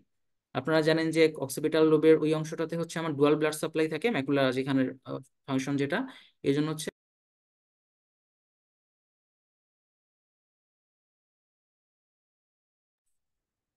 জন্য হচ্ছে যে ম্যাকুলার স্পেয়ারিং পাবো অক্সিপিটাল কর্টেক্স। তো এই চারটা খুবই ইম্পর্টেন্ট, আপনার যেটা চেষ্টা করবেন এটা হচ্ছে যে ভালোভাবে যেন দেখে যেতে পারেন। কেমন? এটাই দেখবেন। আচ্ছা, এরপর হচ্ছে লাইট রিফ্লেক্স। লাইট রিফ্লেক্সের সাথে সবাই আমরা ছোটবেলা থেকে খুব বেশি পরিচিত। লাইট রিফ্লেক্সের হচ্ছে optic nerve, optic tract, pretectal nucleus, এখান থেকে দুই সাইডের Edinger Westphal nucleus, oculomotor nerve, ciliary ganglion, এবং সেখান থেকে হচ্ছে আমার স্ফিংক্টার পিউপিলি। লাইট রিফ্লেক্সের পাথওয়ে এটা বিশ্রাম সিং এর থেকে ছবিটা নেওয়া। আমি পিডিএফটা শেয়ার করে দিব, আপনারা জাস্ট হচ্ছে যে একবার রিভিশন দিবেন যেন মাঝখানে কোনোটা মিস না যায়। ঠিক আছে? এখান থেকে কোশ্চেন হওয়ার সম্ভাবনা কম, ভিজুয়াল পাথওয়ে থেকে কোশ্চেন হওয়ার সম্ভাবনা বেশি, কারণ আমার মনে হয় না যে সবকিছু ফিজিওলজিতে যেহেতু মার্ক কম, মেডিসিনের থেকে এখান থেকে কম হবে। অ্যাকোমোডেশনের রিয়াকশন থেকে ডিটেলস পড়ার দরকার নেই। অ্যাকোমোডেশনের কি কি চেঞ্জ হয়, তিনটা সি আপনারা সবাই জানেন, তিনটা সি তে চেঞ্জ হয়, তাই না? কার্ভেচার বেড়ে যায়, আমার হচ্ছে কনস্ট্রিকশন অফ পিউপিল হয়, এবং কনভার্জেন্স অফ আইবল হয়। তিনটা সি দিয়ে হচ্ছে আমরা অ্যাকোমোডেশন রিয়াকশনটাকে মনে রাখি। তো এই তিনটা সি হচ্ছে যে আমাদের মনে রাখতে পারলেই এনাফ। এর ভিতরের ডিটেলস পাথওয়েটা আমার মনে হয় না খুব বেশি ইম্পর্টেন্ট, তবু আপনারা যদি চান একবার দেখে যেতে পারেন। অডিটরি পাথওয়ে অনেক বড় একটা জিনিস, এটা দেখলাম যে এখানে অডিশন এবং টেস্ট পাথওয়েটা লিখে রাখছে। এই জন্য হচ্ছে আমি বেসিক্যালি এই জন্য দিয়েছি, কিন্তু আমার মনে হয় না যে এখান থেকে ফিজিওলজি রিলেটেড কোশ্চেন হবে। ইভেন আমি বলবো যে মেডিসিন রিলেটেড কোশ্চেন হওয়ার চান্সও কম। তবু হচ্ছে যে একটু শর্টে যদি হচ্ছে যে বলি, আমার অডিটরির ক্ষেত্রে, অডিটরি পাথওয়ের ক্ষেত্রে আমাদের এন্ড অর্গান হচ্ছে অর্গান অফ কর্টি। আপনারা জানেন যে এখানে স্টেরোসিলিয়া থাকে। তো যখন হচ্ছে যে ভাইব্রেশনটা আমাদের মেলিয়াস, ইনকাস, স্টেপিস এগুলো দিয়ে মুভ করে পেরিলিম, পেন্ডুলিম, সেখান থেকে হচ্ছে স্টেরোসিলিয়া গুলো যখন বেন্ডিং হয়, তখন হচ্ছে আমার অ্যাকশন পটেনশিয়াল তৈরি হয়, ডিপোলারাইজেশন হয়। সেখান থেকে হেয়ার সেলের ওখানে আমাদের ব্যাজিলার মেমব্রেনে হচ্ছে এই স্পাইরাল গ্যাংলিয়নে যেই নার্ভ গুলা থাকে, সেটার হচ্ছে যে এক্সন গুলা থাকে আর কি। তো স্পাইরাল গ্যাংলিয়নের মাধ্যমে সেটা ট্রাভেল করে হচ্ছে সেরেবেলোপন্টেন অ্যাঙ্গেলে যায়, ওখানে হচ্ছে নিউক্লিয়াস থাকে, কক্লিয়ার নিউক্লিয়াস। সেখান থেকে হচ্ছে যে আপনার সুপিরিয়র অলিভারি নিউক্লিয়াস, সেখান থেকে ল্যাটারাল লিমনিসকাস হয়ে, ইনফিরিয়র কলিকুলাস হয়ে, অডিটরি রেডিয়েশন হয়ে টেম্পোরাল লোবের ওখানে যায়। এটা হচ্ছে একটু জাস্ট আর্ডুয়াস একটা মানে টপিক। আমার মনে হয় না এখান থেকে কোশ্চেন দেওয়ার সম্ভাবনা অনেক বেশি, তবু হচ্ছে আপনারা জাস্ট পার্টগুলো একবার একবার দেখে নেবেন, যে স্পাইরাল গ্যাংলিয়ন, কক্লিয়ার নিউক্লিয়াস, সেখান থেকে সুপিরিয়র অলিভারি নিউক্লিয়াস, সেখান থেকে হচ্ছে lateral lemniscus, inferior colliculus, medial geniculate body, এগুলো হচ্ছে আমার অডিটরি পাথওয়ের সাথে অ্যাসোসিয়েটেড। এটুক জানলেই মোটামুটি হবে। ভেস্টিবুলার পাথওয়ে থেকে বা আমার মনে হয় যে এখান থেকে কোশ্চেন আসার সম্ভাবনা কম। আপনারা জানেন যে আমাদের ইউট্রিকল এবং স্যাকুয়াল এগুলো নিয়ে হচ্ছে যে ভেস্টিবুলার পাথওয়ের কাজগুলো, এগুলা থেকে হচ্ছে আমি খুব বেশি রিপিট করবো না, এখানে দেয়া আছে, আপনারা যদি চান দেখে নিতে পারেন। পার্ট এখান থেকে জাস্ট এই ইয়েগুলা যে আপনার কোন কোন পাথওয়ে হয়ে যাচ্ছে এটা একটু দেখতে পারেন সামান্য, যে আমার অ্যাজ ইউজুয়াল ওখানে যেরকম স্পাইরাল গ্যাংলিয়ন ছিল ফর অডিশরি পাথওয়ে, এখানে হচ্ছে ভেস্টিবুলার গ্যাংলিয়ন। এখান থেকে ওই একই ভেস্টিবুলার কক্লিয়ার নার্ভ হয়ে সেরিবেলোপন্টেন অ্যাঙ্গেলে যায়, সেখান থেকে হচ্ছে ভেস্টিবুলার নিউক্লিতে যে আমাদের সেকেন্ড অর্ডার নিউরনটা শুরু হয়। আবার কিছু কিছু সরাসরি হচ্ছে সেরেবেলামের ফ্লোকুলোনোডুলার লোবে চলে যায়। সেখান থেকে হচ্ছে যে ভেস্টিবুলার নিউক্লিয়াস থেকে আর উপর দিকে মিডিয়াল লঙ্গিটিউডিনাল ফেসিকুলাস আসে। সেখান থেকে আমাদের চোখের যেই নিউক্লিয়াস গুলা, সেগুলোর সাথে কিছু অ্যাসোসিয়েশন আছে, তাই না? কারণ যখন হচ্ছে আমরা মাথায় এদিকে নাড়াই, আমরা যদি চোখটা ফিক্স না করি, তাহলে হচ্ছে যে আমাদের ফাংশনটা ঠিকভাবে হবে না। তো আমি বলবো যে এই ভেস্টিবুলার পাথওয়ে, অডিটরি পাথওয়ে থেকে কোশ্চেন আসার সম্ভাবনা কম। আপনারা জাস্ট এই ফ্লো চার্টটা একবার দেখে যাবেন যে এখানে কি কি পার্ট আছে, যেন হচ্ছে দুইটা পার্টের ভিতরে প্যাচ না লাগে, এটা ছাড়া আদারওয়াইজ খুব বেশি এখান থেকে কোশ্চেন আসবে না। টেস্ট পাথওয়ে থেকে as usual, test pathway relatively simpler than the other two. এখানে হচ্ছে যে আমার অ্যান্টেরিয়র টু থার্ড থেকে হচ্ছে chorda tympani, posterior one third থেকে গ্লোসোফারিঞ্জিয়াল, আর সবচেয়ে posteriorly vagus. Chorda tympani lingual থেকে সেভেন্থ ক্রেনিয়াল নার্ভ হয়ে যায়। 7, 9 আর 10 এই তিনটা যে হচ্ছে যে আপনার নিউক্লিয়াস ট্রাক্টাস সলিটারিয়াসে যে হচ্ছে যে সেকেন্ড অর্ডার নিউরোনারাইজ করে, সেটা তারপর মিডিয়াল লিমনিসকাস হয়ে থ্যালামাসে যাবে, থ্যালামাস থেকে হচ্ছে টেস্ট এরিয়াতে যাবে। ঠিক আছে, রিলেটিভলি সিম্পল। আপনারা জাস্ট টাঙ্গের অ্যান্টিরিয়র টু থার্ডে হচ্ছে যে chorda tympani branch of facial nerve, posterior one থার্ডে হচ্ছে গ্লোসোফেরেঞ্জিয়াল, আর পোস্টেরিয়র মোস্ট হচ্ছে ভেগাস। এই দুই একটা ইনফরমেশন মনে রাখবেন, বাকিগুলা হচ্ছে যে খুব হোপফুলি খুব বেশি কোশ্চেন আসবে না। আচ্ছা, তো স্ট্রোকের অংশটা হচ্ছে বেসিক্যালি এখান থেকে শুরু, আগের স্লাইডটা ওখানে চলে গিয়েছে।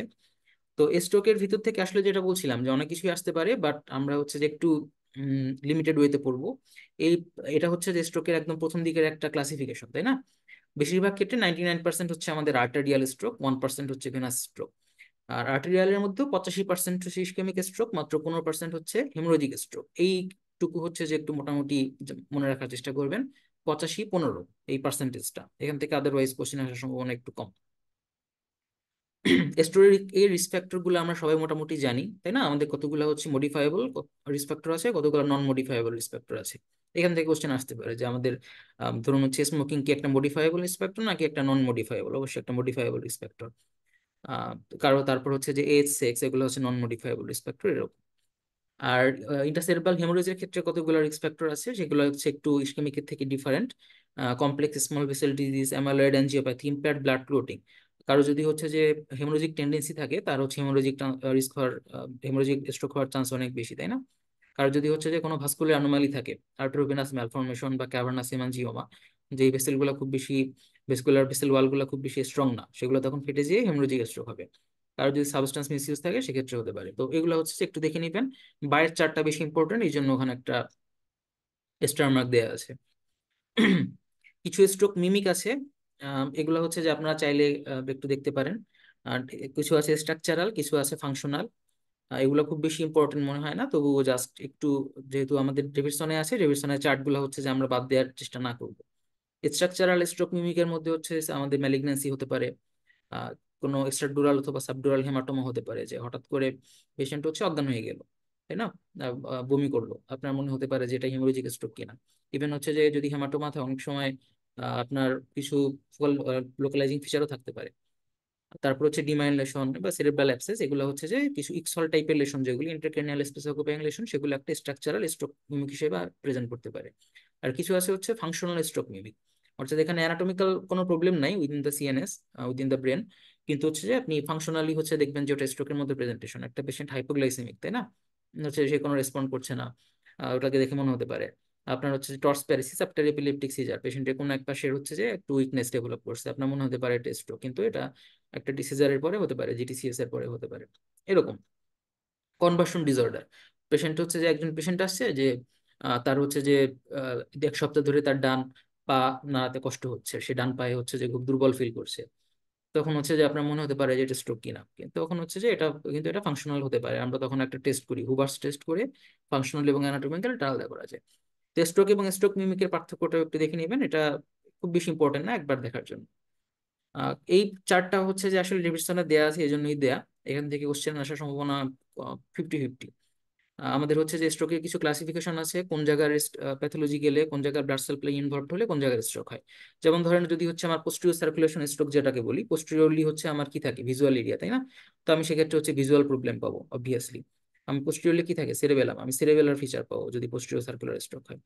বেশিরভাগ ক্ষেত্রে অনেক হেমোরেজিক স্ট্রোক হয় হচ্ছে ল্যাকুনার রিজিয়নে, ক্যাপসুলোথ্যালামিক গ্যাংলিয়নিক রিজিয়নে। সেক্ষেত্রে হচ্ছে যে আমার ব্রেনের উইদিন ভেন্ট্রিকলের আশপাশ দিয়ে হচ্ছে যে আপনার একটা বড় ব্লিড থাকে ইন্টারনাল ক্যাপসুলে, তখন হচ্ছে যে কম্প্রেশন হয়ে এক সাইডে হেমিপ্যারেসিস ডেভেলপ করে, ল্যাকুনার স্ট্রোক বলতে পারি। আমার যদি এমসিএ রিজিয়নে স্ট্রোক হয়, মিডল সেরেব্রাল আর্টারি রিজিয়নে, আপনি হচ্ছে যে পেশেন্টের ডিসফেসিয়া পাবেন, কারণ যদি হচ্ছে যে আমার ডোমিনেন্ট সাইডে হয় তাহলে, কারণ আমার ডিএসপি সেন্টারটা সেটা হচ্ছে এমসিএ দিয়ে সাপ্লাইড, এরকম। তো অ্যান্টেরিয়র সার্কুলেশন স্ট্রোক যদি হয়, আপনি হচ্ছে লোয়ার লিম্বে হচ্ছে যে আপনার উইকনেসটা বেশি পাবেন, কারণ আমার লোয়ার লিম্বটা সেটা হচ্ছে অ্যান্টেরিয়র সার্কুলেশন দিয়ে সাপ্লাইড হয়, এরকম আর কি। তো চেষ্টা করবেন এটা একবার রিডিং দিতে, তাহলে হচ্ছে যাবে এখান থেকে। এই জিনিসগুলো আসলে কনসেপচুয়াল, কেমন, তো এটা একটু বুঝে পড়ার দরকার দরকার হচ্ছে যে বেশি। স্ট্রোকের জন্য হচ্ছে পার্টিকুলারলি ইয়ং স্ট্রোকের জন্য হচ্ছে যে আমাদের বেশ কিছু রিস্ক ফ্যাক্টর আছে, সেখানে হচ্ছে যে এখানে দেয়া ইয়ং স্ট্রোক যখনই আসে তখনই আমরা প্রথমে চিন্তা করি যে কোনো কার্ডিয়াক রিস্ক ফ্যাক্টর আছে কিনা, এটা হচ্ছে আমাদের 1 নাম্বার চিন্তা, তাই না, কার্ডিয়াক এম্বলিজম আমরা চিন্তা করি। এরপর হচ্ছে যে আমরা চিন্তা করি পেশেন্টের কি কোনো কারণে কোনো ব্লিডিং টেন্ডেন্সি আছে কিনা, কিংবা হচ্ছে যে তার কোনো প্রোটিন ফ্যাক্টর ডেফিসিয়েন্সি আছে কিনা, অর্থাৎ তার কোয়াগুলেশনে কোনো অ্যাবনর্মালিটি আছে কিনা, সেগুলো আমরা দেখি। পেশেন্টে দেখা যায় অনেক সময় প্রোটিন ফ্যাক্টর ডেফিসিয়েন্সি থাকতে পারে, পেশেন্টের ফ্যাক্টর 5 লিডেনের মিউটেশন থাকতে পারে, পেশেন্টের হচ্ছে হোমোসিস্টিনিমিয়া থাকতে পারে, ঠিক আছে, হোমোসিস্টিন লেভেল বেশি হওয়ার জন্য তার কোয়াগুলেটিং অ্যাবনর্মালিটি ডেভেলপ করছে, এরকম। তো এগুলো নিয়ে তখন হচ্ছে আমরা চিন্তা করি। ফিমেল পেশেন্ট হলে আমরা চিন্তা করতে পারি যে তার অ্যান্টিফসফোলিপিড অ্যান্টিবডি সিনড্রোম আছে কিনা, ঠিক আছে, এরকম দেখি আমরা। পেশেন্টের যদি ইন্ট্রাসেরেব্রাল হেমোরেজ থাকে তখন আমরা আবার চিন্তা করি তার কোনো ভাস্কুলার অ্যানোমালি আছে কিনা, আমরা যেমন একটু আগেই বলেছি এভিএম হতে পারে, হেমানজিওমা হতে পারে, এরকম, ড্রাগ অ্যাবিউজ হতে পারে। তো এগুলো হচ্ছে যে একটু একটু রিডিং দিবেন, যেহেতু হচ্ছে এটা আছে, এটাকে পুরোপুরি আমরা ইয়ে করবো না। মানে রাফলি ইসকেমিক স্ট্রোক হলে আপনি চিন্তা করতে পারবেন, চিন্তা করবেন ইয়ং এজে যে এটা কোনো কার্ডিয়াক কোনো কিছু কিনা, পেশেন্টের কোনো ক্লোটিং অ্যাবনর্মালিটি আছে কিনা, বা কোনো অ্যাথেরোস্ক্লেরোটিক টেন্ডেন্সি আছে কিনা। হেমোরেজিক হলে চিন্তা করবেন কোনো ভাস্কুলার ম্যালফরমেশন বা অ্যাবনর্মালিটি আছে কিনা। স্ট্রোকের ক্ষেত্রে হচ্ছে যে এটা খুব বেশি দরকার না। আপনারা জানেন যে আমরা হচ্ছে অ্যাসপিরিন দিই, অ্যাসপিরিন দিয়ে হচ্ছে ট্রিট করি। আমরা যদি পেশেন্টকে আর্লি নিয়ে আসতে পারি, থ্রোম্বোলাইসিস একটা অপশন, যেটা বাংলাদেশে হয় কয়েকটা জায়গাতে, থ্রোম্বেক্টমিটা হয় না, এরকম। স্ট্রোকের কমপ্লিকেশনসটা খুব ইম্পর্টেন্ট, এটা টেস্টার দেওয়া আছে, এই জন্য কমপ্লিকেশনসটা ভালোভাবে দেখে যাবেন। এপিলেপটিক সিজার, পেশেন্টের যদি প্যারাইটাল রিজিয়নের এবং উইদিন দা গ্রে ম্যাটার কোনো স্ট্রোক হয়, তখন হচ্ছে যে আমি সিজার পেতে পারি। ডিপ্রেশন এন্ড অ্যাংজাইটি, পেশেন্ট হচ্ছে অনেকদিন ধরে বেড বাউন্ড থাকে, এটা একটা কমপ্লিকেশন। পেনফুল শোল্ডার, পেশেন্ট যদি অনেকদিন ধরে বেড বাউন্ড থাকে, তার মুভমেন্ট হচ্ছে না, তখন তার ফ্রোজেন শোল্ডার ডেভেলপ করতে পারে। চেস্ট ইনফেকশন, খুবই খুবই খুবই কমন কমপ্লিকেশন, যেসব পেশেন্ট স্ট্রোক হসপিটালাইজড হয় তারা যেহেতু হচ্ছে সোয়ালো করতে পারে না, তাই না, তাদের সোয়ালোইং অ্যাবনর্মালিটি থাকে, তখন কি হবে যে তাদের হচ্ছে আম, এটা তাদের হচ্ছে যে স্যালাইভা গুলা সেগুলো হচ্ছে তখন বুকের মধ্যে চলে যেতে পারে, চলে যেয়ে ইনফেকশন হতে পারে। এই জন্য হচ্ছে যে আমরা তখন টেস্ট ইনফেকশন পাবো, আমাদের হচ্ছে অ্যাসপিরেশন নিউমোনিয়া পাবো। কনস্টিপেশন হসপিটালাইজ পেশেন্টদের খুবই কমন একটা কমপ্লিকেশন। পেশেন্ট হচ্ছে বেড বাউন্ড আছে, সে লিকুইড খাবার খাচ্ছে, সলিড খাবার খাচ্ছে না, তা কনস্টিপেশন, মুভমেন্ট হচ্ছে না, কনস্টিপেশন হওয়া খুবই খুবই লাইকলি। ইউরিনারি ইনফেকশন খুবই লাইকলি, পার্টিকুলারলি হসপিটাল পেশেন্টদের ক্ষেত্রে হসপিটাল অ্যাকোয়ার্ড ইনফেকশন ইউটিআই হিসেবে প্রেজেন্ট করতে পারে। প্রেশার সোর খুবই খুবই কমন, আপনারা জানেন যে আমরা এই জন্য স্ট্রোকের রোগীদেরকে 2 ঘন্টা পর পর সাইড চেঞ্জ করে দিতে বলি। না হলে হচ্ছে তার স্যাক্রাল রিজিয়নে হচ্ছে যে বা ব্যাকে বা পায়ের নিচে সব জায়গাতে প্রেশার সোর ডেভেলপ করতে পারে। ডিবিটি স্ল্যাশ পালমোনারি এম্বোলিজম, যদি স্ট্রোকের পেশেন্টকে মুভমেন্ট না করানো হয় তাহলে হচ্ছে তার ডিবিটি ডেভেলপ করে যেতে পারে, কারণ স্ট্রোক পেশেন্টের যেসব জায়গাটা প্যারালাইজ থাকে ওইসব জায়গাতে মাসেলের টোন কমে যায়, ওইসব জায়গাতে ক্লোটিং অ্যাবনর্মালিটি বেশি থাকতে পারে। তো কমপ্লিকেশনস গুলো খুব ইম্পর্টেন্ট, কমপ্লিকেশনস গুলো মনে রাখার চেষ্টা করবেন। হাউ টু ম্যানেজ, এটা হচ্ছে যে একটু রিডিং এর জন্য, এটা খুব বেশি এটা নিয়ে আমরা ওভার ভিউ করবো না। সাবারকোনার হিমোরেজ একটা হচ্ছে যে স্ট্রোকের একটা ভ্যারাইটি, আপনারা জানেন যে এখানে যেটা হয় যে আমাদের উইদিন দা ব্রেন আমাদের হচ্ছে যে ভেসেলের একটা অ্যাবনর্মালিটি থাকে, একটা অ্যানুরিজম থাকে, এবং সেই অ্যানুরিজমের ভেসেলটা যদি ফেটে যায় বেলুনের মতো টাস করে ফেটে যায়, তখন হচ্ছে যে সাবারকোনার হেমোরেজ হয়। সাবারকুলার হেমোরেজ নিয়ে কোশ্চেন আসতে পারে যে এটার সবচেয়ে কমন প্রেজেন্টিং সিমটম কি, আপনারা সবাই জানেন তাই না, সাডেন সিভিয়ার হেডেক বা থান্ডার ক্লাব হেডেক এরকম বলা হয়। তার সাথে হচ্ছে পেশেন্টের নেক রিজিডিটি থাকতে পারে, তাই না, সাইন্স অফ মেনিনজিজম থাকতে পারে। সাবারকুলার হেমোরেজের সবচেয়ে কমন সাইট কোথায়, কি জন্য সবচেয়ে বেশি হয়, অ্যান্টেরিয়র কমিউনিকেটিং আর্টারিতে সাবারকুলার অ্যানিউরিজমটা সবচেয়ে বেশি হয়, হেমোরেজটা সবচেয়ে বেশি হয়। তো এগুলো হচ্ছে টুকটাক একটু জেনে রাখবেন। সাবারকুলার অ্যানিউরিজমের প্রেজেন্টিং ফিচার কি, এবং হচ্ছে আমরা কি কিভাবে ট্রিটমেন্ট করি। ট্রিটমেন্ট আপনারা সবাই মোটামুটি জানেন, যদিও ট্রিটমেন্ট নিয়ে কোশ্চেন হওয়ার সম্ভাবনা খুবই কম, তবু হচ্ছে যে আমরা নিমোডিপিন দেই, ঠিক আছে, ক্লিপিং করি, কয়েলিং করি, এসব করি আর কি। এটা হচ্ছে যে secondary prevention of stroke. Stroke, একজন স্ট্রোকের রোগীকে পরবর্তীতে হচ্ছে যে আমরা ইসকেমিক স্ট্রোকের পেশেন্টকে আমরা হচ্ছে যে অ্যাসপিরিন বা ক্লোপিডোগ্রেল দিয়ে রাখি, অবশ্যই লিপিড লোয়ারিং থেরাপি দিয়ে রাখি, তার লাইফস্টাইল মডিফিকেশনের কথা বলি, অন্যান্য কোমরবিডিটি সেগুলো আমরা ট্রিট করি। এটা জাস্ট যেহেতু ফ্লোচারটা আছে এই জন্য দেওয়ার জন্য। লেস দেন 1% কেসে হচ্ছে ভেনাস স্ট্রোক ডেভেলপ করতে পারে। ভেনাস স্ট্রোকটা হচ্ছে যে আহ, কেন হয়, আমরা অনেক বেশিরভাগ ক্ষেত্রে ফিমেল পেশেন্টদের ক্ষেত্রে পাই, অথবা হচ্ছে যে ডিহাইড্রেশনের পরে পাই, ডিহাইড্রেশনের কারণে হতে পারে, বা আমার যদি এই রিজিয়নে সাইনাস রিজিয়নে কোনো ইনফেকশন হয় তারপরে ভেনাস স্ট্রোক হতে পারে। আফটার প্রেগন্যান্সির সাথে একটা অ্যাসোসিয়েশন আছে, ভেনাস স্ট্রোক হতে পারে ফিমেলদের ক্ষেত্রে। ওসিপিইউদের সাথে একটা অ্যাসোসিয়েশন আছে ভেনাস স্ট্রোকের। তো ভেনাস স্ট্রোকের ক্ষেত্রে ক্লিনিক্যাল ফিচার হচ্ছে যে পেশেন্টের সিজার থাকতে পারে কমনলি, পেশেন্টের হচ্ছে যে লস অফ কনসাসনেস থাকে, অপথ্যালমোপ্লেজিয়া, তাই না, অর্থাৎ চোখ নাড়ানোর একটা ঝামেলা থাকে, প্রোপটোসিস টোসিস এগুলো থাকতে পারে আর কি। এগুলো জাস্ট একবার রিডিং দিলেন, রিস্ক ফ্যাক্টরটা একটু দেখতে পারেন, বাট খুব বেশি ইম্পর্টেন্ট এটা না। মেনিনজাইটিস খুবই খুবই গুরুত্বপূর্ণ। মেনিনজাইটিস এনসেফালাইটিস এই দুটাই হচ্ছে যে আমাদের সিলেবাসে আছে। মেনিনজাইটিসটা খুব ভালোভাবে দেখবেন। মেনিনজাইটিসের অর্গানিজম গুলা খুবই খুবই ইম্পর্টেন্ট, আমরা একদম ছোটবেলা থেকে পড়ে আসতেছি, অর্গানিজম গুলো মুখস্থ করে যাবেন। আর এই চারটা খুব সুপার ডুপার ইম্পর্টেন্ট, চারটা হোপফুলি হচ্ছে যে আপনারা সবাই মোটামুটি জানেন, সবাই পারেন। আহ তবু হচ্ছে যে যেহেতু এত বেশি গুরুত্বপূর্ণ একটু জাস্ট বলবো। প্রেশারটা মুখস্থ করবেন, কোনটার ক্ষেত্রে প্রেশার কিরকম থাকে। সাবারকোনার হিমোরেজের ক্ষেত্রে প্রেশার বেশি হতে পারে, ব্যাকটেরিয়াল মেনিনজাইটিসের ক্ষেত্রে বেশি হতে পারে। কালার, যদি ব্যাকটেরিয়াল মেনিনজাইটিস হয় তখন হচ্ছে যে কি অনেক সময় আমরা একদম টার্বিড অ্যাপিয়ারেন্স পেতে পারি, তাই না, ক্লাউডি পেতে পারি। টিউবারকুলার মেনিনজাইটিসের ক্ষেত্রেও কিন্তু ক্লাউডি পেতে পারি অনেক সময়। টিউবারকুলার মেনিনজাইটিসের ক্ষেত্রে আপনারা আরো জানেন যে ওটা রেখে দিলে একটা কবওয়েভ ফর্মেশন হয়, তাই না, অনেক বেশি ফিব্রিনোজেন যদি থাকে তাহলে হচ্ছে কবওয়েভ ফর্মেশন হয় আমাদের টেস্ট টেস্ট টিউবে। সাবারকুলার হিমোরেজের ক্ষেত্রে হচ্ছে যে অনেকক্ষণ রেখে দিলে কি হয়, জ্যান্থোকোমিয়া ফর্মেশন হয়, কারণ ওখানে যেহেতু ব্লিডিং হচ্ছে, আমার আরবিসি গুলা ভেঙে যাবে, ভেঙে যে হচ্ছে যে হিমোগ্লোবিন সেগুলো আরো ব্রেকডাউন হয়ে জ্যান্থোকোমিয়া তৈরি করবে, আস্তে আস্তে একটু হলদেটে ভাব আসবে, এবং ওটা হচ্ছে স্পেকট্রোফটোস্কোপি করলে ওটা আপনি ডিটেক্ট করতে পারবেন যে বিলিরুবিন এগুলো আছে ওখানে। বা আদারওয়াইজ ভাইরাল মেনিনজাইটিস এর ক্ষেত্রে ক্লিয়ার অ্যাপিয়ারেন্স পাবো, কারণ এখানে হচ্ছে যে আমার যেহেতু কোনো পাস ফর্মেশন হচ্ছে না, এখানে কোনো ক্লাউডিনেস আসবে না, মাল্টিপল স্ক্লেরোসিস এগুলোর ক্ষেত্রে আসার কথা না। রেড সেল কাউন্ট অবভিয়াসলি সাবারকনের ক্ষেত্রে আপনি বেশি পাবেন, অন্যগুলোর ক্ষেত্রে নর্মাল পাবেন, কিন্তু যদি ট্রমাটিক হেমোরেজ হয় সেক্ষেত্রে হচ্ছে আমরা রেড সেল কাউন্ট বেশি পাই। সেটা আমরা কিভাবে ডিফারেন্সিয়েট করি আপনারা জানেন, এটা পরীক্ষার জন্য খুব বেশি নেসেসারি না। হোয়াইট সেল কাউন্ট খুবই খুবই খুবই ইম্পর্টেন্ট, একদম মুখস্থ করে ফেলেন এখনই। আমার যদি অ্যাকিউট ব্যাকটেরিয়াল মেনিনজাইটিস হয় মেইনলি পাবো হচ্ছে নিউট্রোফিল, 1000 থেকে 5000টা নিউট্রোফিল পেতে পারি। যদি ভাইরাল হয় মেইনলি পাবো হচ্ছে আমি লিম্ফোসাইট। টিবির ক্ষেত্রেও আমি লিম্ফোসাইট পাবো, কিন্তু টিবির ক্ষেত্রে লিম্ফোসাইট কাউন্টটা অনেক বেশি হবে, তাই না। আর হচ্ছে যে আমার মাল্টিপল স্ক্লেরোসিসের ক্ষেত্রে লিম্ফোসাইট পেতে পারি, কিন্তু নট অ্যাজ মাচ, খুবই কম, অল্প কয়েকটা। গ্লুকোজ, আমরা জানি যে ব্যাকটেরিয়া হচ্ছে গ্লুকোজ খায়, কিন্তু ভাইরাস তো গ্লুকোজ খায় না। তো যেহেতু ব্যাকটেরিয়া গ্লুকোজ খায়, আমি অ্যাকিউট ব্যাকটেরিয়াল এবং টিবি দুটাতে ব্যাকটেরিয়া, এই দুটাতে হচ্ছে আমি গ্লুকোজ কম কম পাবো, অন্যগুলোতে নর্মাল পাবো। প্রোটিন, প্রোটিন হচ্ছে যে সবগুলোতেই বাড়বে। অ্যাকুট ব্যাকটেরিয়ালে হচ্ছে অনেক বেশি হবে, টিউবারকুলাস মেনিনজাইটিস অনেক বেশি হবে, ভাইরালি ইভেন নর্মাল হতে পারে, কারণ ভাইরালের ক্ষেত্রে ইনফ্লামেশনটা অত বেশি হয় না। ব্যাকটেরিয়া যেটা যতটা ব্যাকটেরিয়াতে হয় বা টিবিতে হয়, টিবিতে অনেক বেশি হয়ে যেতে পারে, ইভেন আপ টু 1 গ্রাম হতে পারে, যেখানে হচ্ছে যে 0.45 গ্রাম। অনেক বেশি হয়ে গেলে তখন সেখান দিয়ে আরো বেশি অনেক বেশি কমপ্লিকেশন হয়, হাইড্রোসেফালাস হয়। মাইক্রোবায়োলজিতে হচ্ছে আমি অ্যাকুইড ব্যাকটেরিয়াল ক্ষেত্রে অর্গানিজম পাবো, টিভির ক্ষেত্রে আমার জেডেন করতে জিএনএসএন স্ক্রিনিং করতে হতে পারে। আমরা একটা পিসিআর করি কমনলি, তাই না, জিন এক্সপার্ট করি, জিন এক্সপার্ট করে দেখি হচ্ছে যে কোনো আজ কিছু আছে কিনা। অলিগোক্লোনাল ব্যান্ড, এটা হচ্ছে যে আমাদের বেশিরভাগ ক্ষেত্রে এটা আমরা মাল্টিপল স্ক্লেরোসিসের ক্ষেত্রে চিন্তা করি, অন্যগুলোর ক্ষেত্রে না। মাল্টিপল স্ক্লেরোসিস নিয়ে কোশ্চেনের সম্ভাবনা কম। মেইনলি হচ্ছে যে আপনি অ্যাকিউট ব্যাকটেরিয়াল, ভাইরাল এবং টিউবারকুলার এই তিনটাকে ডিফারেন্সিয়েট করতে পারতেছেন কিনা, এটা কিন্তু খুবই গুরুত্বপূর্ণ, এবং চেষ্টা করবেন চারটা ভালোভাবে দেখে যেতে। পায়োজেনিক মেনিনজাইটিসের ক্ষেত্রে আপনারা জানেন আমরা মেনিনজাইটিসের ক্ষেত্রে একটা এম্পিরিক্যাল ট্রিটমেন্ট শুরু করি, তাই না? কি কি ইয়ে দেই, একটা অ্যান্টিবায়োটিক দেই, একটা ব্রড স্পেকট্রাম, একটা স্টেরয়েড দিই। ঠিক আছে। যদি হচ্ছে যে বয়স বেশি হয় তখন হচ্ছে অনেক সময় এমপিসিলিন অ্যাড করি। তো অনেক সময় হচ্ছে যে আমরা সেপ্ট্রাইজনের সাথে ভ্যানকোমাইসিন অ্যাড করি। তো ট্রিটমেন্ট নিয়ে কোশ্চেন নির্দিষ্ট করে কোশ্চেনের সম্ভাবনা কম, তবু যেহেতু মেনিনজাইটিসটা আলাদা করে দেওয়া আছে, আমি এই চারটে এখানে দিয়ে রেখেছি, একটু দেখে নেবেন। সেপ্ট্রাইজন দেওয়া হয় যদি হচ্ছে পেনিসিলিন রেজিস্ট্যান্ট হয়, তখন আমরা ভ্যানকোমাইসিন দিই। 50 বছরের উপরে হলে আহ, আমরা তখন লিস্টেরিয়া সাসপেক্ট করে এমপিসিলিন অ্যাড করি। এগুলো হচ্ছে যে মোটামুটি আমাদের। আর একটা ডেক্সামেথাসোন ইনজেকশন দেওয়া হয় preferably before starting the antibiotic.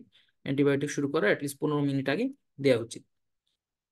এখানে হচ্ছে সেম কথাগুলোই বলছে, কোন কোন কোনটার ক্ষেত্রে কোন কোন অ্যান্টিবায়োটিক দিব আমরা, এখান থেকে আলাদাভাবে কোশ্চেন আসবে বলে মনে হচ্ছে না। সেপ্ট্রাইজন দিয়ে আমরা স্ট্রেপ্টোককাস নিউমোনির ক্ষেত্রে হচ্ছে যে দিতে পারি, কিন্তু যদি রেজিস্ট্যান্ট হয় তখন আমরা ভ্যানকোতে চলে যাবো, তাই না, কোভান দেওয়া হয়। আচ্ছা, এনসেফালাইটিসটা আছে, মেনিনজাইটিস এনসেফালাইটিসের পার্থক্যটা আপনারা সবাই মোটামুটি জানেন। আমরা নর্মাল মেনিনজাইটিসের ক্ষেত্রে কখনো সিজার এক্সপেক্ট করি না, ঠিক আছে। যদি হচ্ছে একটা পেশেন্ট সিজার নিয়ে আসে, খিচুড়ি নিয়ে আসে, আমি অবশ্যই এনসেফালাইটিস চিন্তা করব। আর যদি হচ্ছে শুধুমাত্র সিজার থাকে, পেশেন্টের মনে করেন যে অল্টার লেভেল অফ কনসাসনেস আছে, তখন হচ্ছে আমার চিন্তাটা বেসিক্যালি হবে এনসেফালাইটিসের দিকে, কারণ অল্টার লেভেল অফ কনসাসনেস মানে হচ্ছে আমার ব্রেন ম্যাটারকে ইনভলভ করছে। সিজার মানে আমার ব্রেন ম্যাটারকে ইনভলভ করছে, আমার ব্রেনের যে গ্রে ম্যাটার সেগুলোকে ইনভলভ করছে। মেনিনজাইটিস জাস্ট মেনিনজিয়াম, প্যাকিমেনিনজিয়ামকে ইনভলভ করতে পারে, সেক্ষেত্রে আমি জাস্ট সায়েন্স অফ নেক্রিসিটিটা বেশি দেখবো, তাই না। আমি হচ্ছে যে সায়েন্স অফ মেনিনজিজম গুলো বেশি দেখবো। আবার দুটো একসাথেও থাকতে পারে, তখন হচ্ছে আমরা মেনিনজেন্সেফালাইটিস বলি। তাহলে হচ্ছে যদি সিজার এবং লেভেল অফ কনসাসনেস টলটার্ড হয়, আপনারা এনসেফালাইটিস চিন্তা করবেন বেশি। শুধুমাত্র যদি হচ্ছে যে হেডেক এবং ইলেকট্রিসিটি থাকে, তখন হচ্ছে আপনারা মেনিনজাইটিস চিন্তা করবেন বেশি। এটা নিয়ে একটা সিনারিও বেসড কোশ্চেন আসতে পারে যে কোনটার ক্ষেত্রে কোনটা। আমাদের এনসেফালাইটিসের ক্ষেত্রে সবচেয়ে কমন অর্গানিজম হচ্ছে মামস দিয়ে হতে পারে, হার্পিস সিমপ্লেক্স আমাদের দেশের ক্ষেত্রে খুবই কমন। টেম্পোরাল লোবকে ইনভলভ করে, পেশেন্টের বিহেভিয়ার অ্যাবনর্মালিটি থাকে, সিজার থাকে। আহ, তারপর ভ্যারিসেলা জোস্টার দিয়ে হতে পারে, এভাস্টেনার বেসিক্যালি ভাইরাল, ভাইরাল দিয়ে হচ্ছে যে এনসেফালাইটিসটা বেশি হয়। আর মেনিনজাইটিসটা হয় হচ্ছে যে ব্যাকটেরিয়ালটা দিয়ে বেশি। এবং এনসেফালাইটিস যদি নিয়ে আসে, তখন হচ্ছে আমরা কিন্তু এম্পিরিক্যালি অ্যান্টিভাইরাল ট্রিটমেন্ট শুরু করে দিই, অ্যাসাইক্লোভির শুরু করে দিই, তার সাথে অ্যান্টিসিজার মেডিকেশন দিই। পেরিফেরাল নিউরোপ্যাথিতে একটা টপিকের মধ্যে আছে, পেরিফেরাল নিউরোপ্যাথি নিয়ে আমার মনে হয় যে খুব বেশি কোশ্চেন দিবে। আম, আপনার পেরিফেরাল নিউরোপ্যাথির কজগুলো মনে রাখবেন কি, 3টা ডি মনে রাখি আমরা, কেমন? একটা ডিতে হচ্ছে ডেফিসিয়েন্সি, অর্থাৎ হচ্ছে আমাদের ভিটামিন বি ডেফিসিয়েন্সি যেগুলো, সেগুলো কমনলি পেরিফেরাল নিউরোপ্যাথি করে। B1 B2 B6 ডেফিসিয়েন্সি এগুলো করে। 2 নম্বর হচ্ছে ড্রাগস, কিছু ড্রাগ আছে যেমন মেট্রোনিডাজল, আইসোনায়াজাইড, এগুলো হচ্ছে যে ভিনক্রিস্টিন, ভিনপ্লাস্টিন, এগুলো পেরিফেরাল নিউরোপ্যাথি করে। আর 3 নম্বর ডিতে হচ্ছে ডিমাইলিনেটিং, যেমন হচ্ছে আমাদের জিবিএস, সিআইডিপি, এগুলো হচ্ছে যে পেরিফেরাল নিউরোপ্যাথির একটা পার্ট। মাল্টিপল মাইলোমা এগুলো করতে পারে। তো এই 3টা ডি দিয়ে হচ্ছে আমরা পেরিফেরাল নিউরোপ্যাথি কজগুলো মনে রাখি। 4 নম্বর ডি হচ্ছে যে সবচেয়ে ইম্পর্টেন্ট, মানে 3টা ডি এর সাথে আমরা একসাথে, সেটা হচ্ছে ডায়াবেটিস, সবচেয়ে common cause of peripheral neuropathy. Basically sensory neuropathy হয়, এবং পিনস অ্যান্ড নিডল সেন্সেশন বলে, আপনারা সবাই জানেন, তাই না। Glove and stocking pattern, pins and needles, মনে হচ্ছে যে সুই ফুটতেছে এরকম। তো এখানে কজগুলো হচ্ছে একটু জাস্ট রিডিং দিবেন, ডায়াবেটিস, অ্যালকোহল, ইউরেমিয়া, সিরোসিস, অমুক তমুক অনেকগুলো কজ বলছে, ড্রাগস অ্যান্ড টক্সিনস ইত্যাদি ইত্যাদি। এগুলো হতে পারে। ডিমাইলিনেটিং এর ভিতর হচ্ছে আমার সিআইডিপি আছে, এমএমএন আছে, প্যারাপ্রোটিন আছে, এটা সিএমটিডি, এগুলো আছে। তো আমার মনে হয় যে পেরিফেরাল নিউরোপ্যাথি থেকে আমাদের কজ ছাড়া হচ্ছে অন্য কোশ্চেন আসার কথা না। ডায়াবেটিক পেরিফেরাল নিউরোপ্যাথি নিয়ে একটা সিনারিও আসতে পারে, সেটা ক্ষেত্রে হচ্ছে যে ওটা ফুলি অ্যান্সার করতে পারবেন।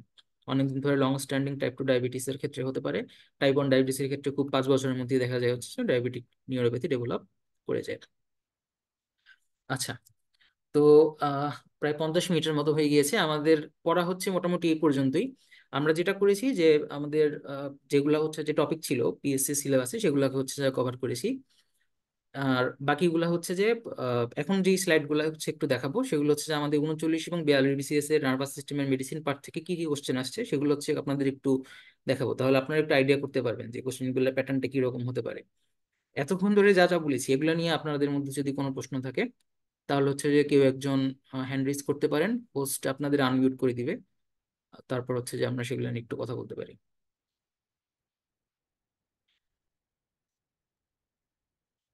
আম, সবাই তো আনমিউট আছে মনে হয়। সবাই সবাই মিউট আছে আর কি, কেউ যদি হ্যাঁ চান। না, চাইলে চাইলে আনমিউট হতে পারে।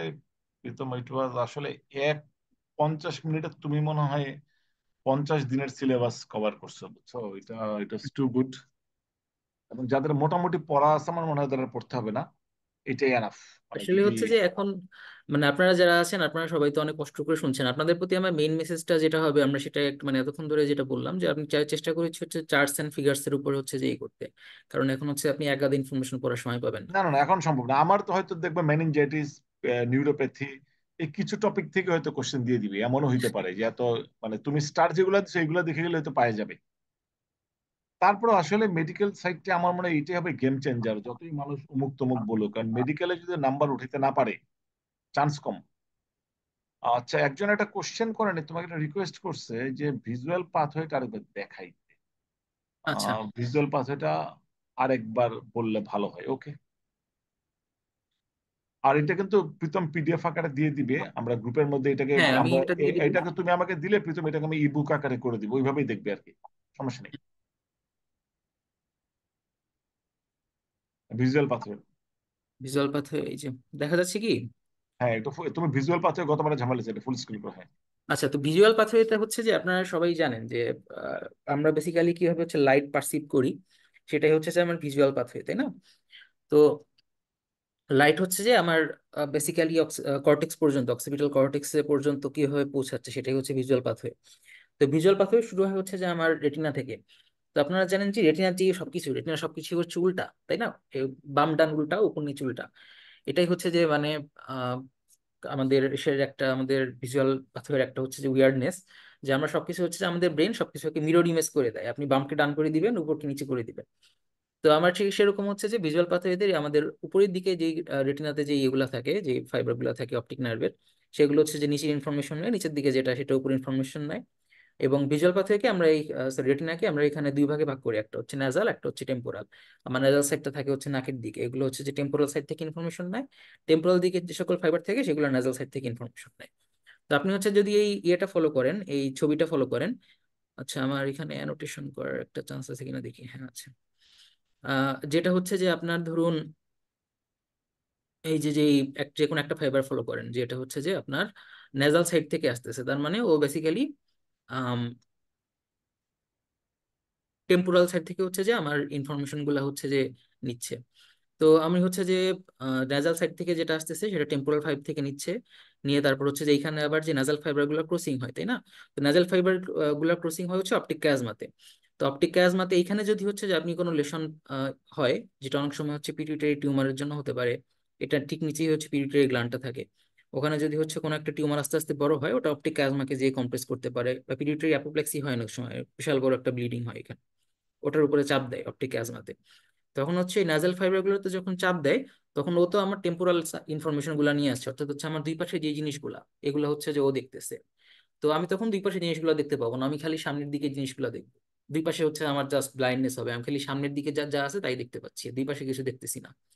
আবার এর উল্টাও হতে পারে, আমার মানে ধরেন কোনো কারণে যদি টেম্পোরাল হেমিয়ানোপিয়া হয়, সরি নেজাল হেমিয়ানোপিয়া হয়, তখন হচ্ছে আমি এইদিকে জিনিসগুলো দেখবো কিন্তু আমার সামনে কি আছে দেখতে পাবো না।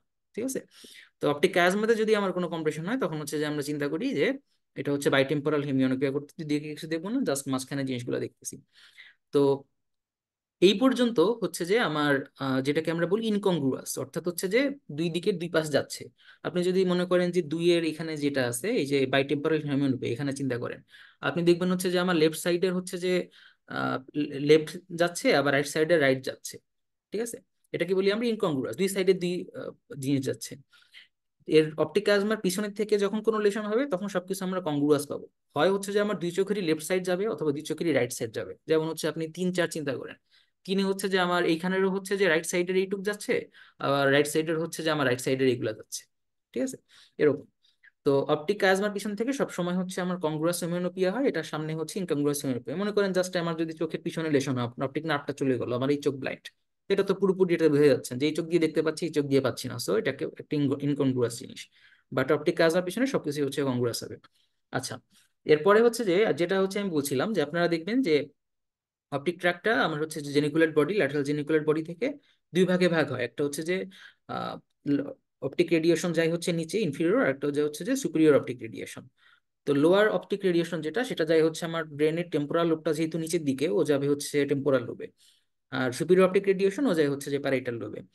তো যেটাকে আমি একটু আগে বলেছিলাম যে যদিও হচ্ছে যে ইনফিরিয়র অপটিক রেডিয়েশন, বাট ও ক্যারি করবে অ্যাকচুয়ালি উপরের দিকের ভিজুয়াল ইনফরমেশন, তাই না? তো এটা হচ্ছে আমরা একটা নেমোনিক দিয়ে মনে রাখি, পিআইটিএস, পিটস। প্যারাইটাল লোবে যদি কোনো লেশন হয় তখন হচ্ছে যে আপনার ইনফেরিয়র কর্ডান্টোপিয়া হবে। টেম্পোরাল লোবে যদি কোনো লেশন হয় তখন হচ্ছে আমার সুপিরিয়র কর্ডান্টোপিয়া হবে, তাই না? P for parietal, I for inferior, T for temporal, S for superior. Parietal লোবে কোনো লেশন হলে হবে ইনফেরিয়র কর্ডান্টোপিয়া, টেম্পোরাল লোবে কোনো লেশন যদি হয় তখন আপনার হবে হচ্ছে সুপিরিয়র কর্ডান্টোপিয়া। এরকম আর কি জিনিসগুলো ছিল। এনিওয়ে, সো এটা হচ্ছে আরেকটু দেখে নিন, আমি এটা আপনাদের কি করে দিব যদি ফার্দার ইয়ে হয় তখন হচ্ছে যে এটা হবে আবার। এক্সিলেন্ট প্রীতম, তুমি তো যে প্রিপারেশন নিয়ে আসছো, তোমাকে কোশ্চেন করাতে হবে আদার না। মিনিট। আমি একটা বলি, চৌধুরী ফাতিমা আজ জাহারা, এটা প্রীতম পিডিএফ দিয়ে দিবে, এটা আমি ইবুক আকারে দিয়ে দিব। So thank you very much Pritam, তুমি এখন কোশ্চেনে চলে যাও। আচ্ছা, এখন আমি হচ্ছে জাস্ট আপনাদের একটু ওই তুমি 39তম থেকে যেখানে ছিলে আর কি প্রীতম, যে হচ্ছে যে আমাদের 39 এবং প্রিভিয়াস 42, কোশ্চেন গুলো একটু ডিসকাস করে নিলে আর কি। 39 এবং 42-এর হচ্ছে যে কোশ্চেন গুলো হ্যাঁ, হয়েছে সেটাই হচ্ছে যে একটু আপনাদের দেখাতে যাচ্ছি। উম তুমি এই আচ্ছা, প্রতিভা নিয়ে যদি পুরো নিউরোলজি পড়ানো শুরু করতে, আমার মনে হয় পোলাপানের জন্য, এফসিপিএস পার্টনের জন্য আর কিছু লাগতো না। 39-এ হচ্ছে যে আপনার একটা কোশ্চেন দেখতে পাবেন যে আপনার আপার মোটর নিউরন লেশনের ফিচার গুলা। তো আমি হচ্ছে একটা জিনিস যেটা বলবো যে আসলে সিলেবাসটা না ওরকম নির্দিষ্ট করে দিলেও কোশ্চেনটা আসলে অনেক জায়গা থেকেই হতে পারে। তো এটাই আসলে বলার জন্য দেখেন যে এইটা কিন্তু হচ্ছে নির্দিষ্ট করে দেওয়া ছিল কিনা আমি ঠিক জানি না, কিন্তু আপনার বর্তমান সিলেবাসের সাথে কিন্তু আপনি এক্স্যাক্টলি মিলাতে পারবেন না যে আমার আপার motor lower motor neuron relation আছে কিনা। বাট এখানে কোশ্চেন কিন্তু আগের বার হয়েছে, সো এবারও হওয়ার একটা বেশ ভালো চান্স আছে। আপার মোটর নিউরন রিলেশনের সাইনগুলা অল এক্সেপ্ট উইকনেস আর প্যারালাইসিস, তো যে কোনো রিলেশনেই হবে। হাইপারটোনিয়া আমরা জানি আপার মোটর নিউরন রিলেশনের টোন বেড়ে যাবে, লোয়ার মোটর নিউরন রিলেশনের টোনটা কমে যাবে। প্লান্টার রেসপন্স এক্সটেন্সর, এটা তো হবেই। আপনারা জানেন যে স্ট্রোকের ক্ষেত্রে আপার মোটর নিউরন লেশন হয়, তখন হচ্ছে আমরা যখন ব্যাবলিন্সকি দেখি আপগোয়িং টো, সেটা হচ্ছে এক্সটেন্সর প্লান্টার রেসপন্স থাকে। লস অফ অল রিফ্লেক্স, এটা কিন্তু আমরা আপার মোটর নিউরন লেশনে পাবো না, কারণ হচ্ছে আমার এখানে ডিপ টেন্ডন রিফ্লেক্স গুলা এক্সারেটেড হচ্ছে।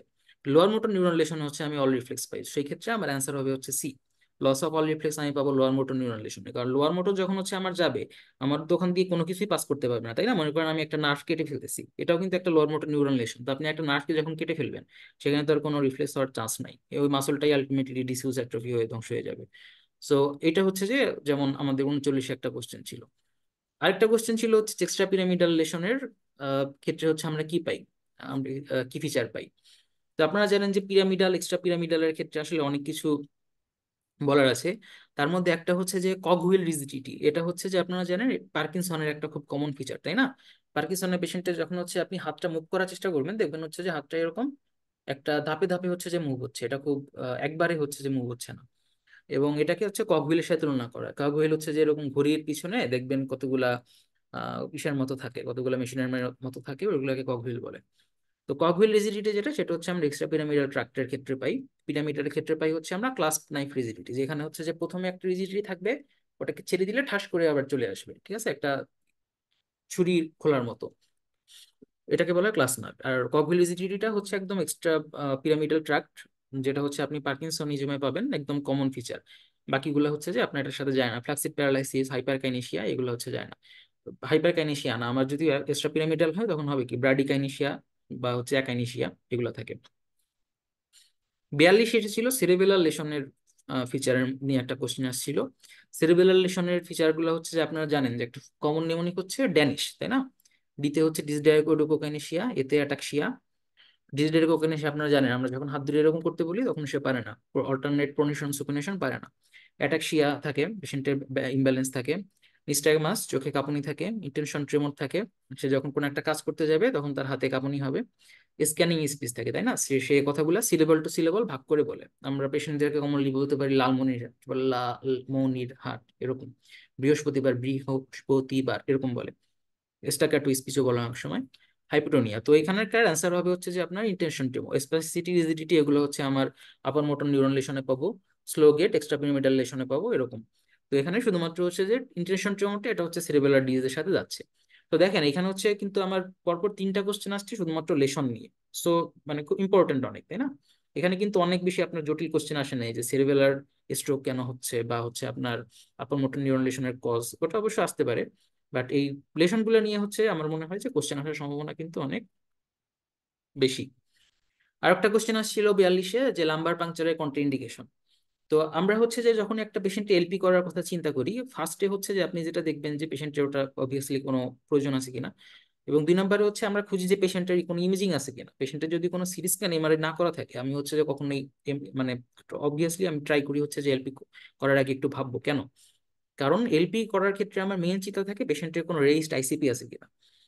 ঠিক আছে, সেটা হচ্ছে আমার কোনো ইকসলের জন্য হতে পারে। আমার যদি মনে করেন একটা সিএনএস টিউমার থাকে, আমার হচ্ছে যে কোনো একটা হেমাটোমা থাকে, আম, সেগুলাতে হচ্ছে যে আমি এলপি করার আগে ভাববো কেন।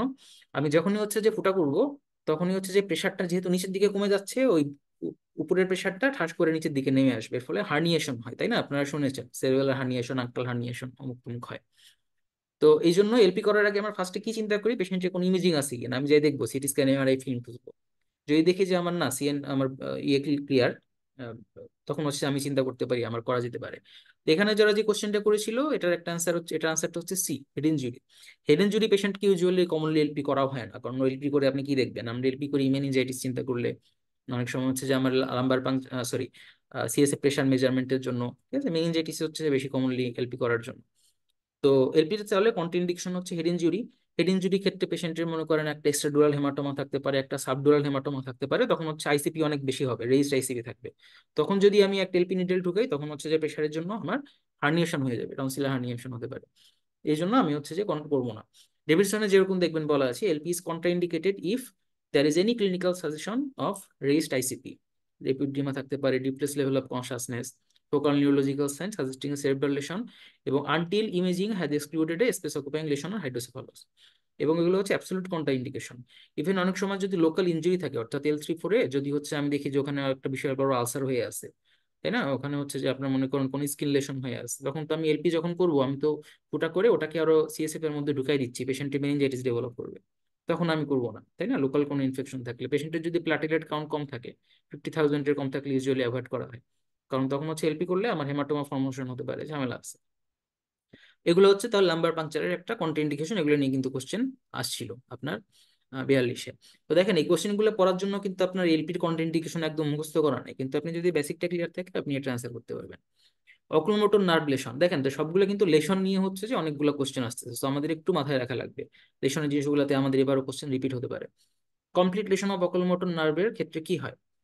1 নম্বরে টোসিস, 2 নম্বরে ব্লাইন্ডনেস। ব্লাইন্ডনেসের সাথে থার্ড নার্ভের কোনো সম্পর্ক নেই, তাই না? ব্লাইন্ডনেস সেকেন্ড নার্ভের জন্য। পিউপিল কনস্ট্রিকশন, আমরা জানি অকুলোমোটর কি করে, এখানে থাকে প্যারাসিম্প্যাথেটিক, যেটা করে পিউপিলারি কনস্ট্রিকশন। তো যে এটা এখানে যদি লেশন হয় তখন তো আর কনস্ট্রিকশন হবে না, তখন হবে ডাইলেটেশন। আমি ডাইলেটেড পিউপিল পাবো, সো সিও হবে না। Inability of lateral movement, lateral movement হচ্ছে ল্যাটারাল রেকটাস দিয়ে হয়, তাই না? সিক্স ক্রেনিয়াল নার্ভ অ্যাবডুসেন্স, তো সেটার সাথে এটা সম্পর্ক নয়, এটার আনসার হচ্ছে এ, টোসিস। তো থার্ড নার্ভের লেশনটা তাহলে হচ্ছে একটু আমাদের জানতে হবে, এখানে হচ্ছে যে আমরা কি কি পাই।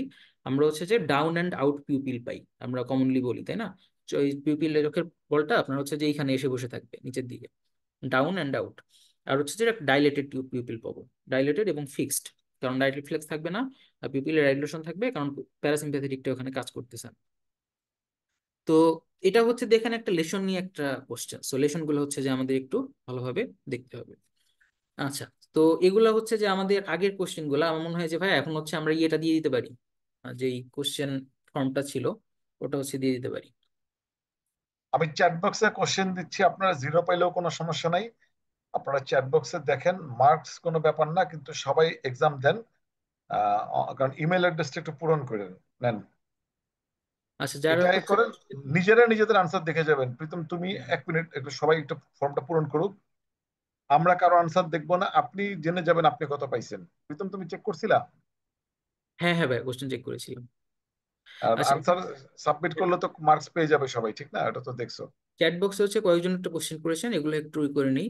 একজন কোশ্চেন করেছেন মেনজেনসেফালাইটিসে কি সিজার থাকে? হ্যাঁ, সিজারটা আপনি যদি সিজার না পান সেক্ষেত্রে আপনি এনসেফালাইটিসটা আসলে ওরকম সাসপেক্ট করবেন না। এখন মনে করেন যে মেনিনজাইটিসে অল্টার লেভেল অফ কনসাস, মানে আমরা যে একটু আগে বলছিলাম যে এনসেফালাইটিস আমি চিন্তা করব যদি সিজার থাকে, পেশেন্টের অল্টার লেভেল অফ কনসাসনেস থাকে। তো যদি সিজার থাকে তাহলে অবশ্যই চিন্তা করব। মনে করেন সিজার নাই, তাহলে একজন যে হতে পারে না সেরকম না, তখন আমি চিন্তা করবো যে মেনজাইটিসের সাথে অনসেফালিটি চিন্তা করব অবশ্যই। আরো চিন্তা করব যে এর সাথে কোনো পেশেন্টের বায়োকেমিক্যাল অ্যাবনর্মালিটি আছে কিনা, কোনো ইলেকট্রোলাইট অ্যাবনর্মালিটি আছে কিনা, পেশেন্টের ইনফেকশনটা ব্লাডে চলে গেছে কিনা, তাই না? এগুলোও চিন্তা করব। কিন্তু সিজার হচ্ছে যে মনে অনেক বেশি আমাকে এনসেফালাইটিসের দিকে মুভ করবে। সো মেন যে এনসেফালাইটিস যদি হয় আমি অবশ্যই সিজার এক্সপেক্ট করবো, কেমন? আচ্ছা, আমি স্লাইডগুলো অবশ্যই হচ্ছে যেটা পিডিএফ আকারে দিয়ে দিব, আপনারা এগুলা দেখে নিতে পারবেন সুন্দর করে, কেমন? আচ্ছা, কোমাতে করা যাবে কিনা, এটা হচ্ছে যে খুব একটা ইন্টারেস্টিং কোশ্চেন। মানে এটা যখন এই কোশ্চেনটা আসছিল ওটা হচ্ছিল, মানে আমারও মনে হচ্ছিল যে করা যাবে কিনা। তো আপনারা হচ্ছে আবার যদি একটু এটা দেখেন, অপশনগুলো একটু দেখেন। অপশনগুলোতে আসলে এখানে একটু আমি বলবো যে কয়েকটা একটু, মানে একটু সামান্য হলেও কনফিউজিং, তাই না?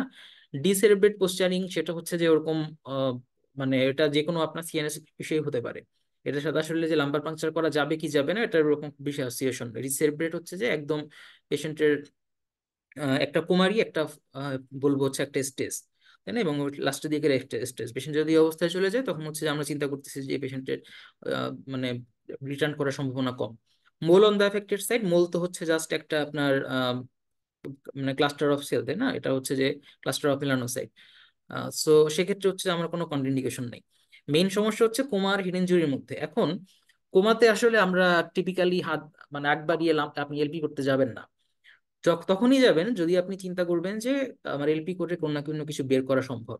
ঠিক আছে, অর্থাৎ the risk is more than the, sorry, risk is less than the benefit is outweigh the risk, তখন আমি করবো কমাতে, আদারওয়াইজ আমি করতে যাব না। তাও করার আগে আমি হচ্ছে অবশ্যই দেখে নিব একটা ইমেজিং করে যে আমার কোনো ইসল আছে কিনা, আমার রিস্ট আইসিপি কোনো কন্ডিশন আছে কিনা। যদি থাকে তাহলেও আমি করবো না। বাট মনে করেন ফর এক্সাম্পল পেশেন্টের হচ্ছে একটু আগে যেটা বলছিলাম মেনিনজাইটিস হয়েছে, তো এবং হচ্ছে যে ওটার কোন থেকে পেশেন্টের সেপসিস হয়ে বা সেপ্টিসেমিয়া হয়ে পেশেন্টের এখন হচ্ছে জিসিএস অনেক কমে গেছে, তাই না? পেশেন্টের প্রেশার কমে গেছে, পেশেন্ট হচ্ছে খুবই নন রেসপন্সিভ। তো তখন যদি আপনি ডায়াগনোসিস করতে চান যে এটা মেনজেন্সেফালাইটিস হয়েছে কিনা, আপনার তো একটা সিএসএফ করাই লাগবে। তো আপনি তখন অবশ্যই করবেন, তাই না? তখন হচ্ছে যে আপনার benefit is more than the risk, তখন আপনি করবেন। কিন্তু সব কমাতে টিপিক্যালি হচ্ছে আমরা করি না। তখনই করব যখন হচ্ছে রেস্ট আইসিপি আমি এক্সক্লুড করেছি এবং আমি এমন কোনো ইনফরমেশন পাবো যেটা হচ্ছে আমার নেসেসারি ফর মানে next clinical judgment. But head ইনজুরিতে আমরা তো আসলে করি না, কারণ হেড ইনজুরিতে আমি তো মোটামুটি একটু এই যে আমার কোনো না কোনো একটা ব্লাড জমে আছে, আমার আইসিপি অবশ্যই বেশি। সেক্ষেত্রে হচ্ছে যে এটার কোশ্চেনটা হচ্ছে আপনি আগে চিন্তা করবেন, যেহেতু আমার ডাবল আনসারের সুযোগ নেই, ডাবল আনসার নিয়ে আমরা চিন্তা করতেছি না, আপনি এই জন্য হেড ইনজুরি দাগাবেন। বাট এইখানে যদি হেড ইনজুরি অন্য কিছু থাকতো তখন হয়তো বা আপনি coma could be an answer আর কি। এটা হচ্ছে যে পয়েন্ট।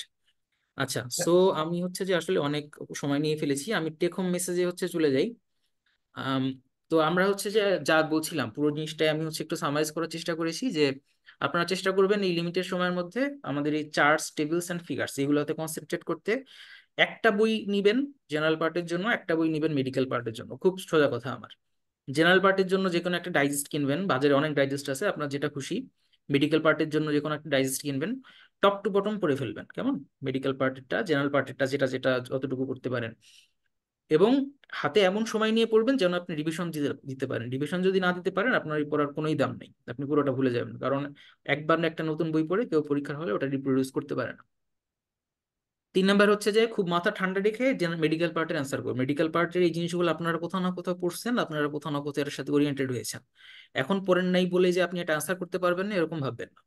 ঠিক আছে, এটা আপনার জেনারেল পার্টে মনে করেন আম, অমুক সালের অমুক তারিখে কি হয়েছে এটা আপনি যদি না জানেন, মানে মুখস্থ না জানেন, আপনি কখনোই আনসার করতে পারবেন না। কিন্তু একটু আগে মনে করেন আপার মোটর নিউরাল রিলেশনের অন্য একটা আপনাকে অপশন দিল, আপনি ওই আপার মোটর নিউরাল রিলেশনের ফিচারগুলো করেন নাই, তাই বলে কি চিন্তা করে আনসার করতে পারবেন না? অবশ্যই পারবেন। কনসেপচুয়ালি চিন্তা করবেন, ঠান্ডা মাথায় চিন্তা করবেন, এবং আমি সাজেশন করবো মেডিকেল পার্টটা আগে দেখানোর চেষ্টা করবেন, এটা ভালো হবে আপনাদের জন্য। জেনারেল পার্টের জন্য আমার সাজেশন থাকবে হচ্ছে বেসিক পার্টটাতে, সাবজেক্টগুলোতে ফোকাস বেশি করা। ঠিক আছে? কারণ মনে করেন একটু আগে ওই যে একটা ছেলে বলছিল যে বাংলাদেশ এবং ইন্টারন্যাশনাল, তো এখন মনে করেন যে বাংলাদেশ এবং ইন্টারন্যাশনালের সিলেবাস আপনার পরীক্ষার হলে ঢোকার আগ পর্যন্তই সিলেবাস খালি তৈরি হচ্ছে, তাই না? সাম্প্রতিক ঘটনা একটার পর একটা জোড়া লাগতেছে। তো আপনি এটা কত পড়বেন? এটা আপনার জন্য পুরোপুরি কমপ্লিট করা সম্ভব না। কিন্তু বাংলা গ্রামার তো আপনার চেঞ্জ হচ্ছে না, পরীক্ষার 7 দিন আগে বাংলা গ্রামারের নতুন রুল আবিষ্কার হবে না, ইংলিশ গ্রামারের নতুন রুল আবিষ্কার হবে না, ম্যাথের নতুন রুল আবিষ্কার হবে না। এই জিনিসগুলো আপনি বেসিক যদি ক্লিয়ার থাকে, আপনি এগুলো অ্যান্সার করে আসতে পারবেন। ঠিক আছে? সমাজের আপনার আর কতগুলো নতুন নতুন সমাজ তৈরি হবে? হবে হবে না। কিন্তু বাংলাদেশের নিয়ে নতুন ইনফরমেশন আপনার পরীক্ষা হলে ঢোকার আগ পর্যন্ত তৈরি হতে পারে। বেসিক সাবজেক্টগুলোতে ফোকাস করবেন, Bangla, grammar, English grammar, math, এগুলাতে। আর বাংলাদেশ এবং ইন্টারন্যাশনালের জন্য পরীক্ষার আগে দেখবেন ওই কোচিং টোচিং ওরা হচ্ছে কয়েকটা সাম্প্রতিকের পিডিএফ বের করে, ওখান থেকে একটু বেশ কমন কোশ্চেন পাবেন, 2-3টা হলেও, যে একদম সাম্প্রতিক। আর কিছু তো বেসিক জিনিস আছে, সংবিধান, পরিবেশ, চুক্তি, এগুলা থেকে পাবেন কিছু, তাই না? সংস্থা, এগুলো থেকে পাবেন। আচ্ছা, জেনারেল পার্টের জন্য আর ইনফরমেশন হেভি সাবজেক্টগুলো, তার জন্য বাংলাদেশ ইন্টারন্যাশনাল ট্রাই করবেন হচ্ছে লাস্টের দিকে দেখতে, কনসেপচুয়াল জিনিসগুলো ভালোভাবে পড়ে ফেলেন, যখন মাথা ঠান্ডা থাকে এখন পড়ে ফেলেন, লাস্টের দিকে মাথা গরম হয়ে যাবে, তখন এগুলো পড়লেও লাভ হবে না, মনে রাখতে পারবেন না। জেনারেল পার্টের জন্য আমরা যারা আসলে মেডিকেল পার্সন, আমরা আসলে মেডিকেল এমসিকিউ, এসবি এগুলো দেখে আসছি, জেনারেল পার্টের এগুলো কিন্তু আপনি অতটা ফ্যামিলিয়ার না, যদি না আপনি আগে থেকে বিসিএস প্রিপারেশন নিয়ে থাকেন। যদি নিয়ে থাকেন তাহলে তো ভালো, তাহলে আর আমার সাজেশন আপনার দরকার নেই। বাট যদি জেনারেল পার্টে আপনার না না প্রিপারেশন যদি না নেওয়া থাকে, চেষ্টা করবেন কোশ্চেনগুলোর সাথে একটু ওরিয়েন্টেড হতে, কোশ্চেনগুলো দেখতে কেমন, ঠিক আছে, যে কোশ্চেনগুলো কিরকম প্যাটার্নের হয়। আদারওয়াইজ হচ্ছে পরীক্ষা হলে যে ফট করে হচ্ছে যে একটা ইনফরমেশন দেখলে ওটা আপনি ফট করে অ্যান্সার করে আসতে পারবেন না। এই জন্য জেনারেল পার্টের কোথাও না কোথাও কোনো একটা কোশ্চেন ব্যাংক দেখেন বা কোথাও পরীক্ষা দেন, যেটাই করেন একটু কোশ্চেন গুলা নিয়ে হাত মানে একটু ওরিয়েন্টেড হয়ে নিবেন আর কি। ম্যাথের কোশ্চেন গুলা কিরকম হয়, কম সময় হচ্ছে যে কোন কোন ম্যাথ গুলা করতে হয়, ওগুলা কিভাবে আমরা তাড়াতাড়ি করতে পারি, ভোকাবুলারি থেকে কিরকম আসে, বাংলা গ্রামার থেকে কিরকম আসে, এরকম। এগুলো হচ্ছে যে আমার জাস্ট লিমিটেড কয়েকটা সাজেশন আপনাদের জন্য। আর আশা করি পরীক্ষার হলে সবাই হচ্ছে যে ভালোভাবে পরীক্ষা দিবেন, চেষ্টা করবেন যে অ্যান্সার করতে। আর আর সবার প্রতি শুভ কামনা থাকলো। যদি হচ্ছে যে আপনাদের সাথে পরবর্তীতে আবার দেখা হয়, তাহলে এই নিয়ে আরো কথা হবে।